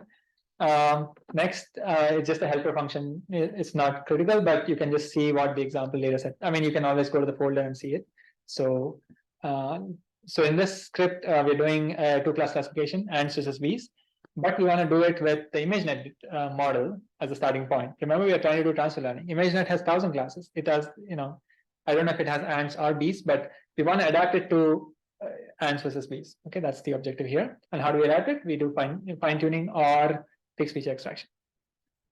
So now the next step is to write a training loop. Okay, so this is exactly so this cell here, train model cell, is doing that for loop. that we saw, right? For I in range 1,000 or 10,000, find the gradients. Actually, find the loss, find the gradients with respect to the loss, and then do a gradient update, right? That's basically the 3 steps. So that's exactly what's happening here, and some extra, logging. But so on top of that, how many times do you pass through your data set? So, for example, with like, do you just do one pass of your data set? Like, remember we had 1,000, like in the ImageNet case, 1.5 million images. Should I, let's say my batch size is 256 or something. I read 256 images. I read 256 images. Maybe the way I'm creating the batch is not even random. Like stochastic gradient requires random batches. But let's say I'm reading it 256 at a time. Should I do it once or should I do it actually multiple times? Okay. So if one pass through the data set is typically called an epoch. Okay. One pass through the data set is typically called an epoch. So if you come across the word epoch, it just means, okay, there's one pass through the data set to get to some value, some performance value. So this script is doing a couple of things, but let's just focus on in an epoch. Forget about the phase, it's not super critical. This is the critical part. Okay. So let's say there's only one epoch, and let's say there's only training data. So those options, if else options don't matter here. Now, this is the important thing, right? So for each batch, so this is where we're doing for I in range 10,000. Here I'm saying for each batch in my data set. Okay, so it's as I said, data set is the original thing, and then there's the data loader, which helps actually read the data and create that batch for you. That's where we are getting our batch. Okay, and phase is just remember that we created a dictionary because we wanted to handle both training and validation. Why did we want to do that? Because we want to report numbers on validation rather than training. Like we prefer reporting numbers so that we have both the training curve and some validation curve, so that we have a sense of how far we are. Okay, so those are so in that batch we're getting both the images, we're actually reading from disk, and we're getting the labels of those images. Okay, in this case the images are just ants images and bees images and their labels. And then here is another trick that, this is just something very standard. You got the data, but currently when you read the data, it's generally saved in your regular memory or this RAM. Okay, where we want to do this whole deep learning training on GPU. So we need to push this data to the GPU, and this is a nice helper function that PyTorch provides called .to to push it to the device. Okay, to device is just a regular, think of it as a string. I think it was defined earlier. Device is just either CPU or GPU, okay, or CUDA or 0 or something. So this is some standard string there. It just says what is the device you want to use for this training. Okay, so so what we need to do then, we push the data to the GPU, but where's the model? We'll load the model later, we'll see, and we'll also push it to the GPU. Okay, I don't know if it's, yeah, when we read the model, I don't know if this is not inside here, model is an input here, but model would be already on the GPU. We'll push the data to GPU and then do the forward pass. Okay, so this, remember, is a batch. It could be 100 images, 1,000 images, much smaller than your full data set. Okay, and then we push the data to GPU. Then we first zero out the gradients. Okay, so this is just a PyTorch specific thing. Maybe there were some gradients that we computed in the previous iteration. We'll just drop them. We just basically make the gradient 0 for now. Because you have to remember the gradients to do the backdrop and therefore do the update, right? So we need to remove the gradients that we computed last time, and then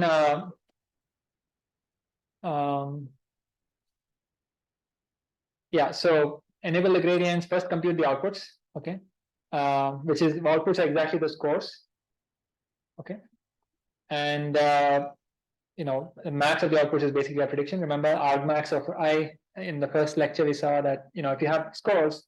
If you have this 1,000 scores for 1,000 class or answers as bees, there are 2 scores, then one of the score which is higher is generally the predicted class. Okay, and then here's the function which is computing the loss. Okay, given the outputs and the true labels, outputs as in the scores and the true labels, you can say what is the loss. It's basically capturing the cross entropy thing behind the scenes, but that's what it is, right?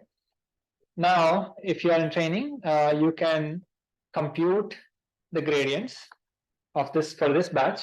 Given this batch, what is the gradient of the loss with respect to all the parameters involved in this model? Okay, that's by this step, loss step backward. And then once you have the gradients, if you call optimizer that step, it actually does the update on the model parameters. Okay, so you will see. So this is, we are going through a little bit fast, but you will see the same pattern again and again for the rest of the course. So you'll be very comfortable. Should become comfortable with this pattern. Especially if you use PyTorch. Okay. And there's some extra bells and whistles because apparently there's a learning rate scheduler in this notebook, so learning rates change over time, so they're changing it. But that's it. Remaining stuff is just remembering what are the laws and so on, so you can dump it out. Any questions about this? So what are the key steps? This data loader from which you're getting a batch, and then zero out the previous gradients, compute the grade, obviously do forward pass, compute the gradients, and then do a gradient update. Okay, that's all happening behind the scenes because we have initialized. I mean, we haven't shown it here, but we have initialized all these things correctly, and we'll see that in a second. This is just a function. When all those are passed, it does the for loop for you. Okay. Yeah. Say you got 10 batches. Do you end up with like 10 sets of parameters? No, so your batches, the number of batches will depend on how many. So if you have let's say your data set has 1,000 images and your batch size is 10, then in one epoch, you'll have 100 batches. That's it. So you'll go through one batch at a time, do a gradient update, second batch at a time, second batch, gradient update. Yeah. But it's on the same set of weights. So W0 to W1 to W2, that depends on the number of. So the number of steps number of iterations you'll do is essentially the number of batches. Okay. But you could do more, and that's where there is an epoch. So you can you do one pass of the data, but it's not enough. So you can do again and again. Yeah. Okay. So visualizing the model, we are going to skip that. Visualizing the model is mostly just take some example images and just show what the model predicted.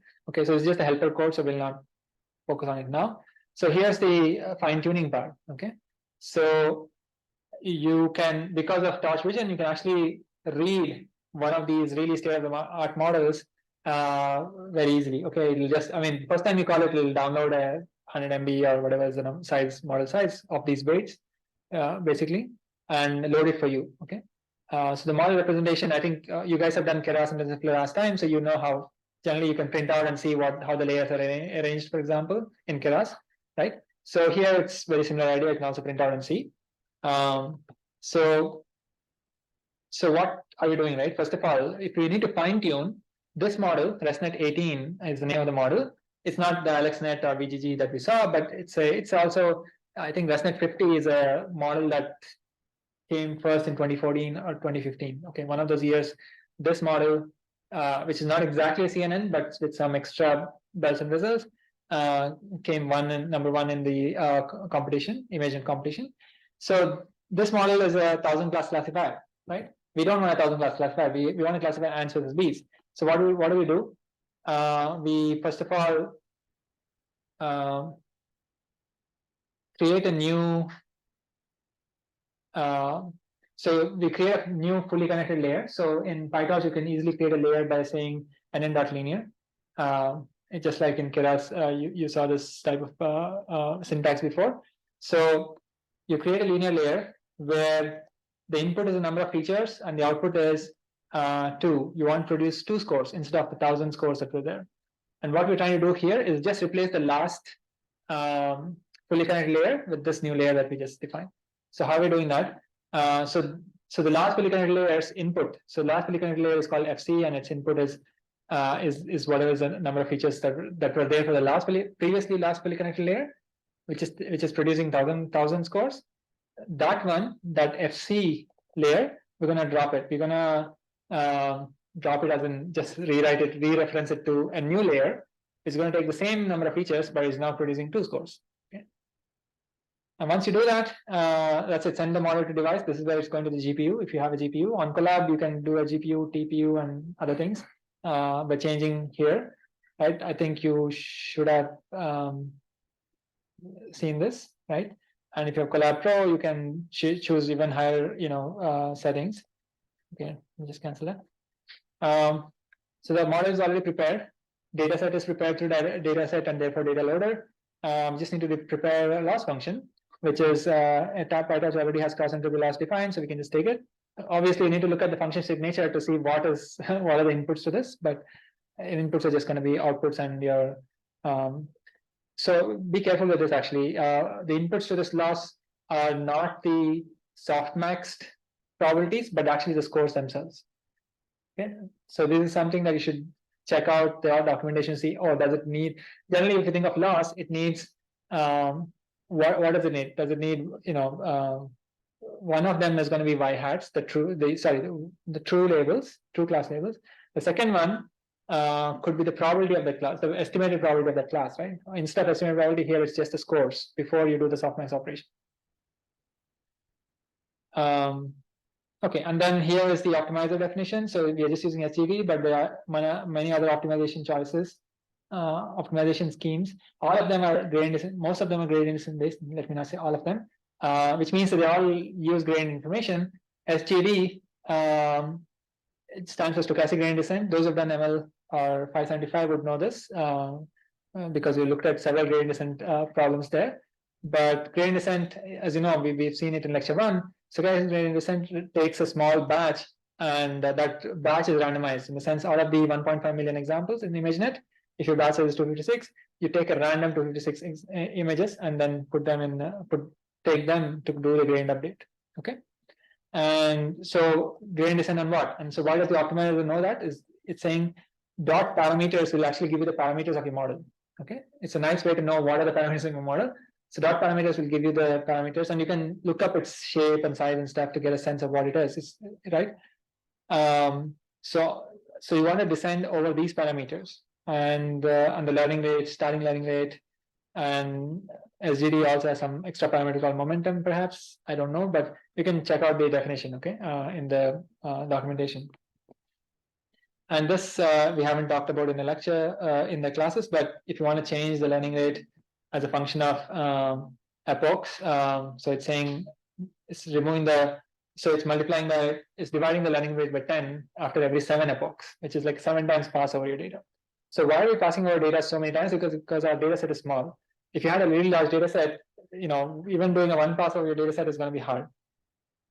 In fact, for large language models that we see, like ChatGPT, Bard, and all those types of things, they just do 1 pass over data. Okay, they can't really. Generally, they do 1 pass over data, and that's kind of already too much. Okay, so you can check if CPU or GPU is available, and that's it. And then that you can call that function. Now that we've set the model, the loss function, the optimization step, and extra things. So you can see some numbers here. Any questions about the template of how we, how things are set up? You don't have to set it up this way, but all I want to say is that these are the blocks that you'll use. Okay. Not worry about that. And so that was fine tuning. In fixed feature extraction is even simpler, right? You don't even have to train anything. And the way to do that is, you can take your ants and bees data and first get the vector representations and then ignore your model, ignore this pre-trained model.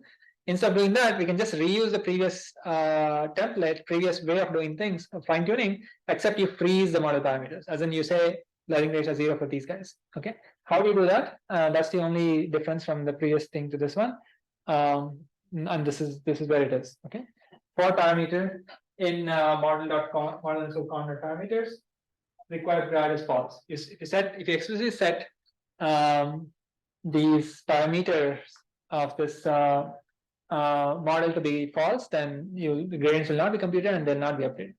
Okay. Now, okay, what are all these things, right? These are actually tensors. PyTorch or Torch is a tensor library very similar to NumPy. So it's just all these things are just essentially tensors or matrices, if you want to think of it as 2-dimensional things. But they come with extra behind the scenes helpers. So every time the tensor participates in a computation, you can actually compute gradients by doing a dot backward operation. So loss with a tensor, output tensor in PyTorch. If you do loss dot backward, as long as you define whatever led to this loss parameter, if you by default required grad is true, all of them will be, you will get a gradient of that thing with respect to whatever led to it. You can get the gradient, okay, by just calling dot backward.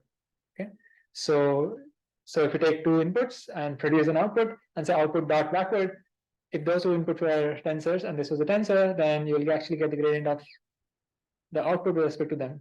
Okay, so you should try this out with small examples. Okay, so and then the rest of the code is the same. Since you froze the parameters, but then you created a new layer, by default new layers are new tensors by default required grad is true, in the sense that they will be, when you call dot backward, you will get the gradient. So we are all good. So and then there's some performance here. Any questions here for this script? So you should try it whenever you get a chance. Obviously you'll need to do it before the next 2 weeks, whenever the deadline is. But this is a good starting code. Obviously, if you want to look at this code and answer the question 1 of assignment 2 yourself, that's fine too. Yeah. Okay, so if there is nothing else, then we can get back to one more type of fine tuning, which is pretty popular these days, especially for language models. Okay, we haven't seen what I call language models yet, so we will still stick with our MNIST or image data, but I just want to tell you what the idea is. Okay, so this is a paper from Microsoft research from some time ago. And so basically, what is the problem, right? What is the motivation? The motivation is these language models that you see, which you can, which today's language models 2023, also 2 years ago, I guess in 2021, when GPT-3 was released or kind of disclosed, the number of parameters was too many, 175 billion parameters. Okay, before that, the biggest language models had like much smaller number of parameters. So the problem with these types of really large models is how do you fine tune? Like in ResNet's case, you could you could load the model. It's a small enough model. It's only 100 MB or 500 MB max. Okay, and so you can easily put it in anywhere, either GPU memory or your own, regular computer memory, and you can do many things. Okay, maybe slow because if you don't have a GPU, but here, how do you load this 175 billion parameter model? Okay, maybe you have multiple GPUs and you have some software engineers who figured out how to spread the model across multiple machines. Still, there is a issue of how do you fine tune? Okay, so it's just too hard. Okay, so this paper suggested, okay, let's take the model. We want to achieve fine tuning. Okay, let's say in this case, in their case, language models, but let's say in our case, the MNIST model or the ImageNet model. If you want to fine tune, one way to do that is to do fixed feature extraction kind of a situation where you freeze the model weights of the existing model. But what you do is create a second set of weights at every stage, at every layer, second set of weights. And the second set of weights, if you create another set of weights, namely, obviously it'll double the model size, right? You don't want to do that. So the second set of weights is such that they are low rank. Okay, what is the lowest rank a matrix can have? Rank 1, right? So if you take a vector and outer product it with itself, that's a rank 1 matrix. Okay, so imagine a situation where you have the existing W comma B. Let's focus on W. That's a huge matrix, and you don't touch that. You create another matrix which is of the same size. Okay, but that matrix is really, really low rank. Okay, you obviously want to multiply the same vector with itself because that's gonna be a square. But if you create two, if you auto product two vectors, you'll essentially get a rank 1 matrix. But it doesn't have a rank 1. You can say, okay, I want a rank 10 matrix. The thing about these low rank matrices is that, first of all, the number of parameters is going to be low because even though the matrix, if you actually multiply it out, it will have the same number of numbers as the original matrix. But if you factorize it, okay, you will actually have very less number of numbers. One matrix will be tall and skinny, the other matrix will be wide. Okay, so very few numbers. And secondly, you can at every stage when you do a forward pass, for example, you can use the original weight matrix plus this low rank matrix together to compute the stage-wise outputs. Okay, stage-wise activation. Okay, so what do you need to train then is just the parameters of these low rank matrices, and keep the original heavyweight model, pre-trained model as is. Okay, so that's the idea. I don't know if there's a figure. Yeah, let's just focus on this figure and let's ignore the rest of the paper for now.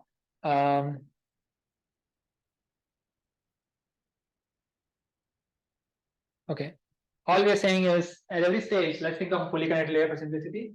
We're going from X. This is the original pre-trained weights. It is ranked D cross D. Let's say let's say it's square matrix for simplicity. You compute X WX and get, forget about the bias for now. You compute WX and you get H, right? So here we are saying take the X, have two matrices A and B. They are low rank, and I know it's a crazy way to represent matrices here, but all it's saying is take X, multiply it with a matrix which is tall, tall and skinny, and then multiply with another matrix which is wide. Okay, so that it becomes like, take a tall matrix and multiply the wide matrix, you can get a huge square matrix, or doesn't have a square, but you get a huge matrix, right? And then this output and this output together are sum them up, and that's my output. So in that case, when I only train these numbers, and these numbers are going to be small if they're actually really tall and really skinny. Like, to take the extreme case, if it's a really rank 1 matrix and rank 1 vector and a vector and a vector, which is rank 1 matrix, then the number of numbers here essentially is 2 times D, whereas the number of numbers here is D squared. So if D is like million, it's 1,000 billion or trillion numbers here, whereas here it's going to be 2 million, right? So it's a huge difference. Okay. Any questions about this core idea? I mean, obviously the paper has a lot more details regarding this. So actually, let's look at a example. Okay, let's say failed. So this example is from this repository. Okay, so they did. So this particular author they showed how to do low rank extension. This type of, I would say, transfer learning or fine tuning for MNIST data. And that's why we'll look at that in that example. They also actually have a YouTube video supporting this code base. So if you are interested, you can look at it. Actually, maybe. Yeah, I think it's the. Yeah, I mean, the repository also has some slides, so you can look at it. The slides. Yeah, I mean, this is showing the same thing. Basically, that when input, you have pre-trained model, but you don't want to touch them because these are heavyweight things to kind of even modify and do a gradient descent on. You can just do gradient descent on these, but as long as you remember that at any stage or any layer, you just have to take the sum of these two outputs and then move forward. Then you're good. Okay. So let's actually look at the code, because that shows the reason I want to look at the code is because it uses MNIST data in contrast to the ANTS versus B's data that we did not see. So just kind of show you the same template essentially of training. So again, Torch and Torch Vision are the two packages of importance. There's data sets object that we're going to create, right? So here, MNIST data is small enough that you can actually just load it into memory. Transforms, again, we'll discuss the transforms next time, where it's related to data augmentation. And then some plotting, and TQDM is just a way to track your progress. TQDM is just a helper library that you might have seen, just a progress bar type of thing. Okay, so here are some interesting good practices. You can set the seed of your generally your package, something like NumPy or random also has a seed that you can set so that you can get repeatable things in your experimentation. Okay, so let's look at the block 1. It's about reading the data. So here's the data. So it's saying datasets.mnist. Actually, Torch Vision has a nice helper way you can actually get the MNIST data very easily. And then we're actually just creating a data loader directly with that data set. Okay, so it's exactly very similar to what we saw in the previous script. Okay, so create a data set and then create a data loader. In this case, the data set is actually, you're also specifying directory here, but as far as I know, you just load it into memory. Okay, And device, as I said, is if you have a GPU, then this, else it's a CPU.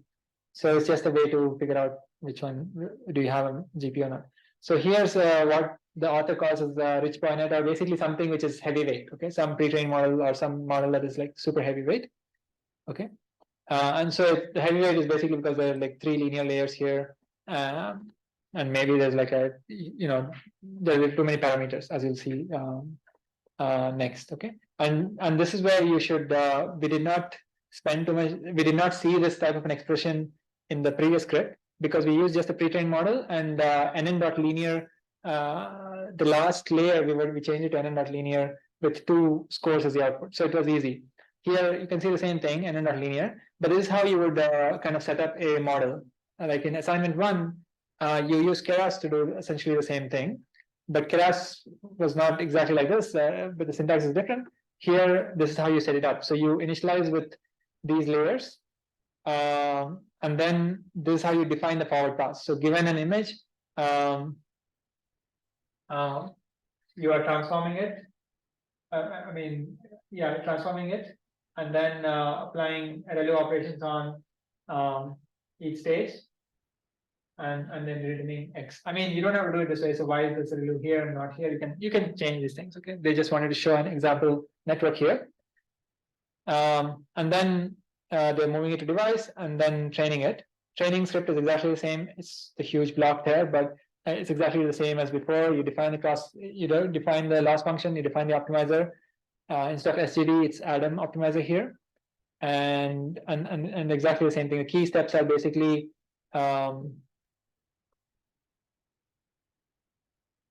these 2. Obviously, everything else is a huge setup there, but basically, find the loss. Dot backward will get you the gradients. Dot step will get you the will make you do the gradient descent step. Okay, so those are the 2 things to see, and obviously you are iterating over. TQDM is a helper function on top of the data loader to kind of show you the progress part. So like this. Okay. But okay, so you train. Let's say you called train on the train loader, and you only want to run 1 epoch, and that was your neural network. Then there's some performance. Okay, some time it took, and you train it. Now, how do you apply LoRa? So here they're just remembering what the original weights were. This is how you would iterate over. We saw this even in the previous script. This is how you go over the network's parameters. Here it's called named parameters, but you can go over the network parameters and make a copy of the weights if you want. This is one way to do it. Okay. So here's there's some helper script to show what the performance is. So this is the performance of this network currently on each digit, like how many errors is it making on each digit. Okay, so it made errors on 34 zeros that it did not classify 0, it was 0, and similarly some other numbers. Okay, so this is the original performance. We're just saying, okay, you want to fine tune. For example, you may say, okay, maybe digit 3 is terrible. Let me fine tune on digit 3's example so that this number is like lower or something. Okay. So that's what you can do. But before that, let's set up this LoRa part, which is okay. Before doing that, let's just count the number of parameters. Because of these sizes, you can just multiply how many parameters there are, right? So it's just 1,000 times 784, 2 times, this is 2 million right there, and then this is 20,000. So you just add them up. So this is like the number of parameters. So the LoRa part requires an extra PyTorch capability called parameterization. We will not worry too much about that, except to say that you can define 2 matrices at each layer. Okay. So you have a matrix where you're specifying a rank. Okay, so A's rank and B's rank, so that they multiply with each other and produce the same size as your W matrix. That's what you're trying to do here. And then in the forward pass, you have the original weights plus the matrix multiplication of A and B, and obviously reshape it to the same size as. I mean, these are things that you will see in Torch. It's very common. So I'm not focusing on the view and all that. And some extra, scalar to multiply those matrices perhaps. But basically, LoRa is just as original weights plus A times B, where A is a tall and skinny matrix, and B is like a wide matrix. Okay, if you want to think of A as like rank 1, just a vector, it's rank 1. So if you enable LoRa, then it's just this. If you don't enable it, it's just the original weights. Okay, so the next few cells are just saying just you created this class, but you have to instantiate them into the model. So this is how you do it. Okay, so let's not get into the details of how the extra A and B are tacked on into the model architecture. It's some standard way, but you just tack the A and B for each of the 3 layers, 3 linear layers, and then you tack on. You have the flag to enable and disable these extra A comma B parameters that you added. Okay. Now, to fine tune, you only tune the A and B. Ignore the original weights. So the original weights, remember, they're tensors. So you can just do dot requires value is equal to false, and those original weights are frozen. And the new weights that you have, they by default require value is equal to true. So when you do backprop, only the new weights get trained. Okay. So that's what you can do. But here they're just showing what is the number of new parameters. So we're doing fine tuning, but not changing the original number of parameters, which is 2.8 million. We're doing fine tuning by changing only about 6,000 parameters or 7,000 parameters. Okay, that's a huge improvement, right? So why is that? Because I think in this illustrative example, we just took rank is equal to 1. So it's like very few number of parameters, right? A is basically a vector, B is also a vector, so it's like very few numbers, right? So this problem is easy to, like a reasonable size GPU can do this, as long as you know how to do forward pass with the bigger model, which still is expensive, but you're at least not passing gradients for all of them, because that's too many numbers. Okay. Yeah. So here, I think the rest of the script we can ignore it. But yeah. So any questions here? I just wanted to focus on the parameters part, because the idea of LoRa is pretty straightforward. It's just saying original network, don't touch, add some extra low rank matrices, wherever matrices involved, and only train them. Okay, that's one sentence summary of what LoRa is. And how do you train them? You have to attach it to your network when you do forward pass and backward pass gradients, right? So that is just the implementation detail. But I would not suggest this is like the starting script for you. First, you understand the CNN without looking into the model definition first. See how fine tuning is done. Play with it. Play with the data loader, data set objects. And next time I'll cover some more things that are needed, like the transforms that you saw at the beginning. That's related to data augmentation. We'll discuss that in the next class. And also couple of ideas. One of them is dropout. The other one is called batch normalization. So those 3 things we'll cover in the next class before getting into text, some little bit of text related data. Okay. Any questions?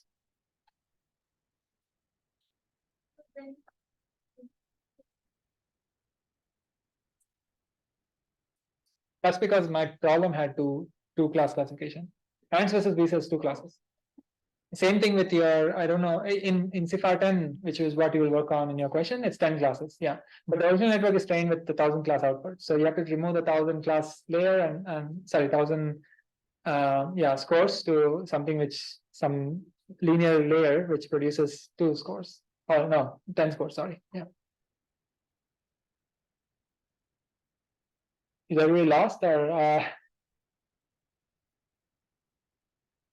okay.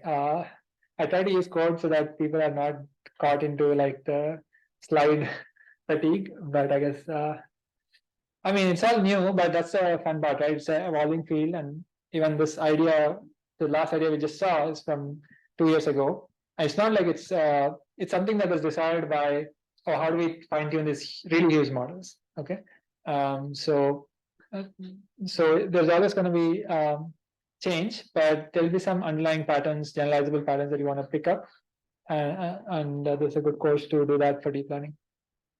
Okay, so let's pause here for today.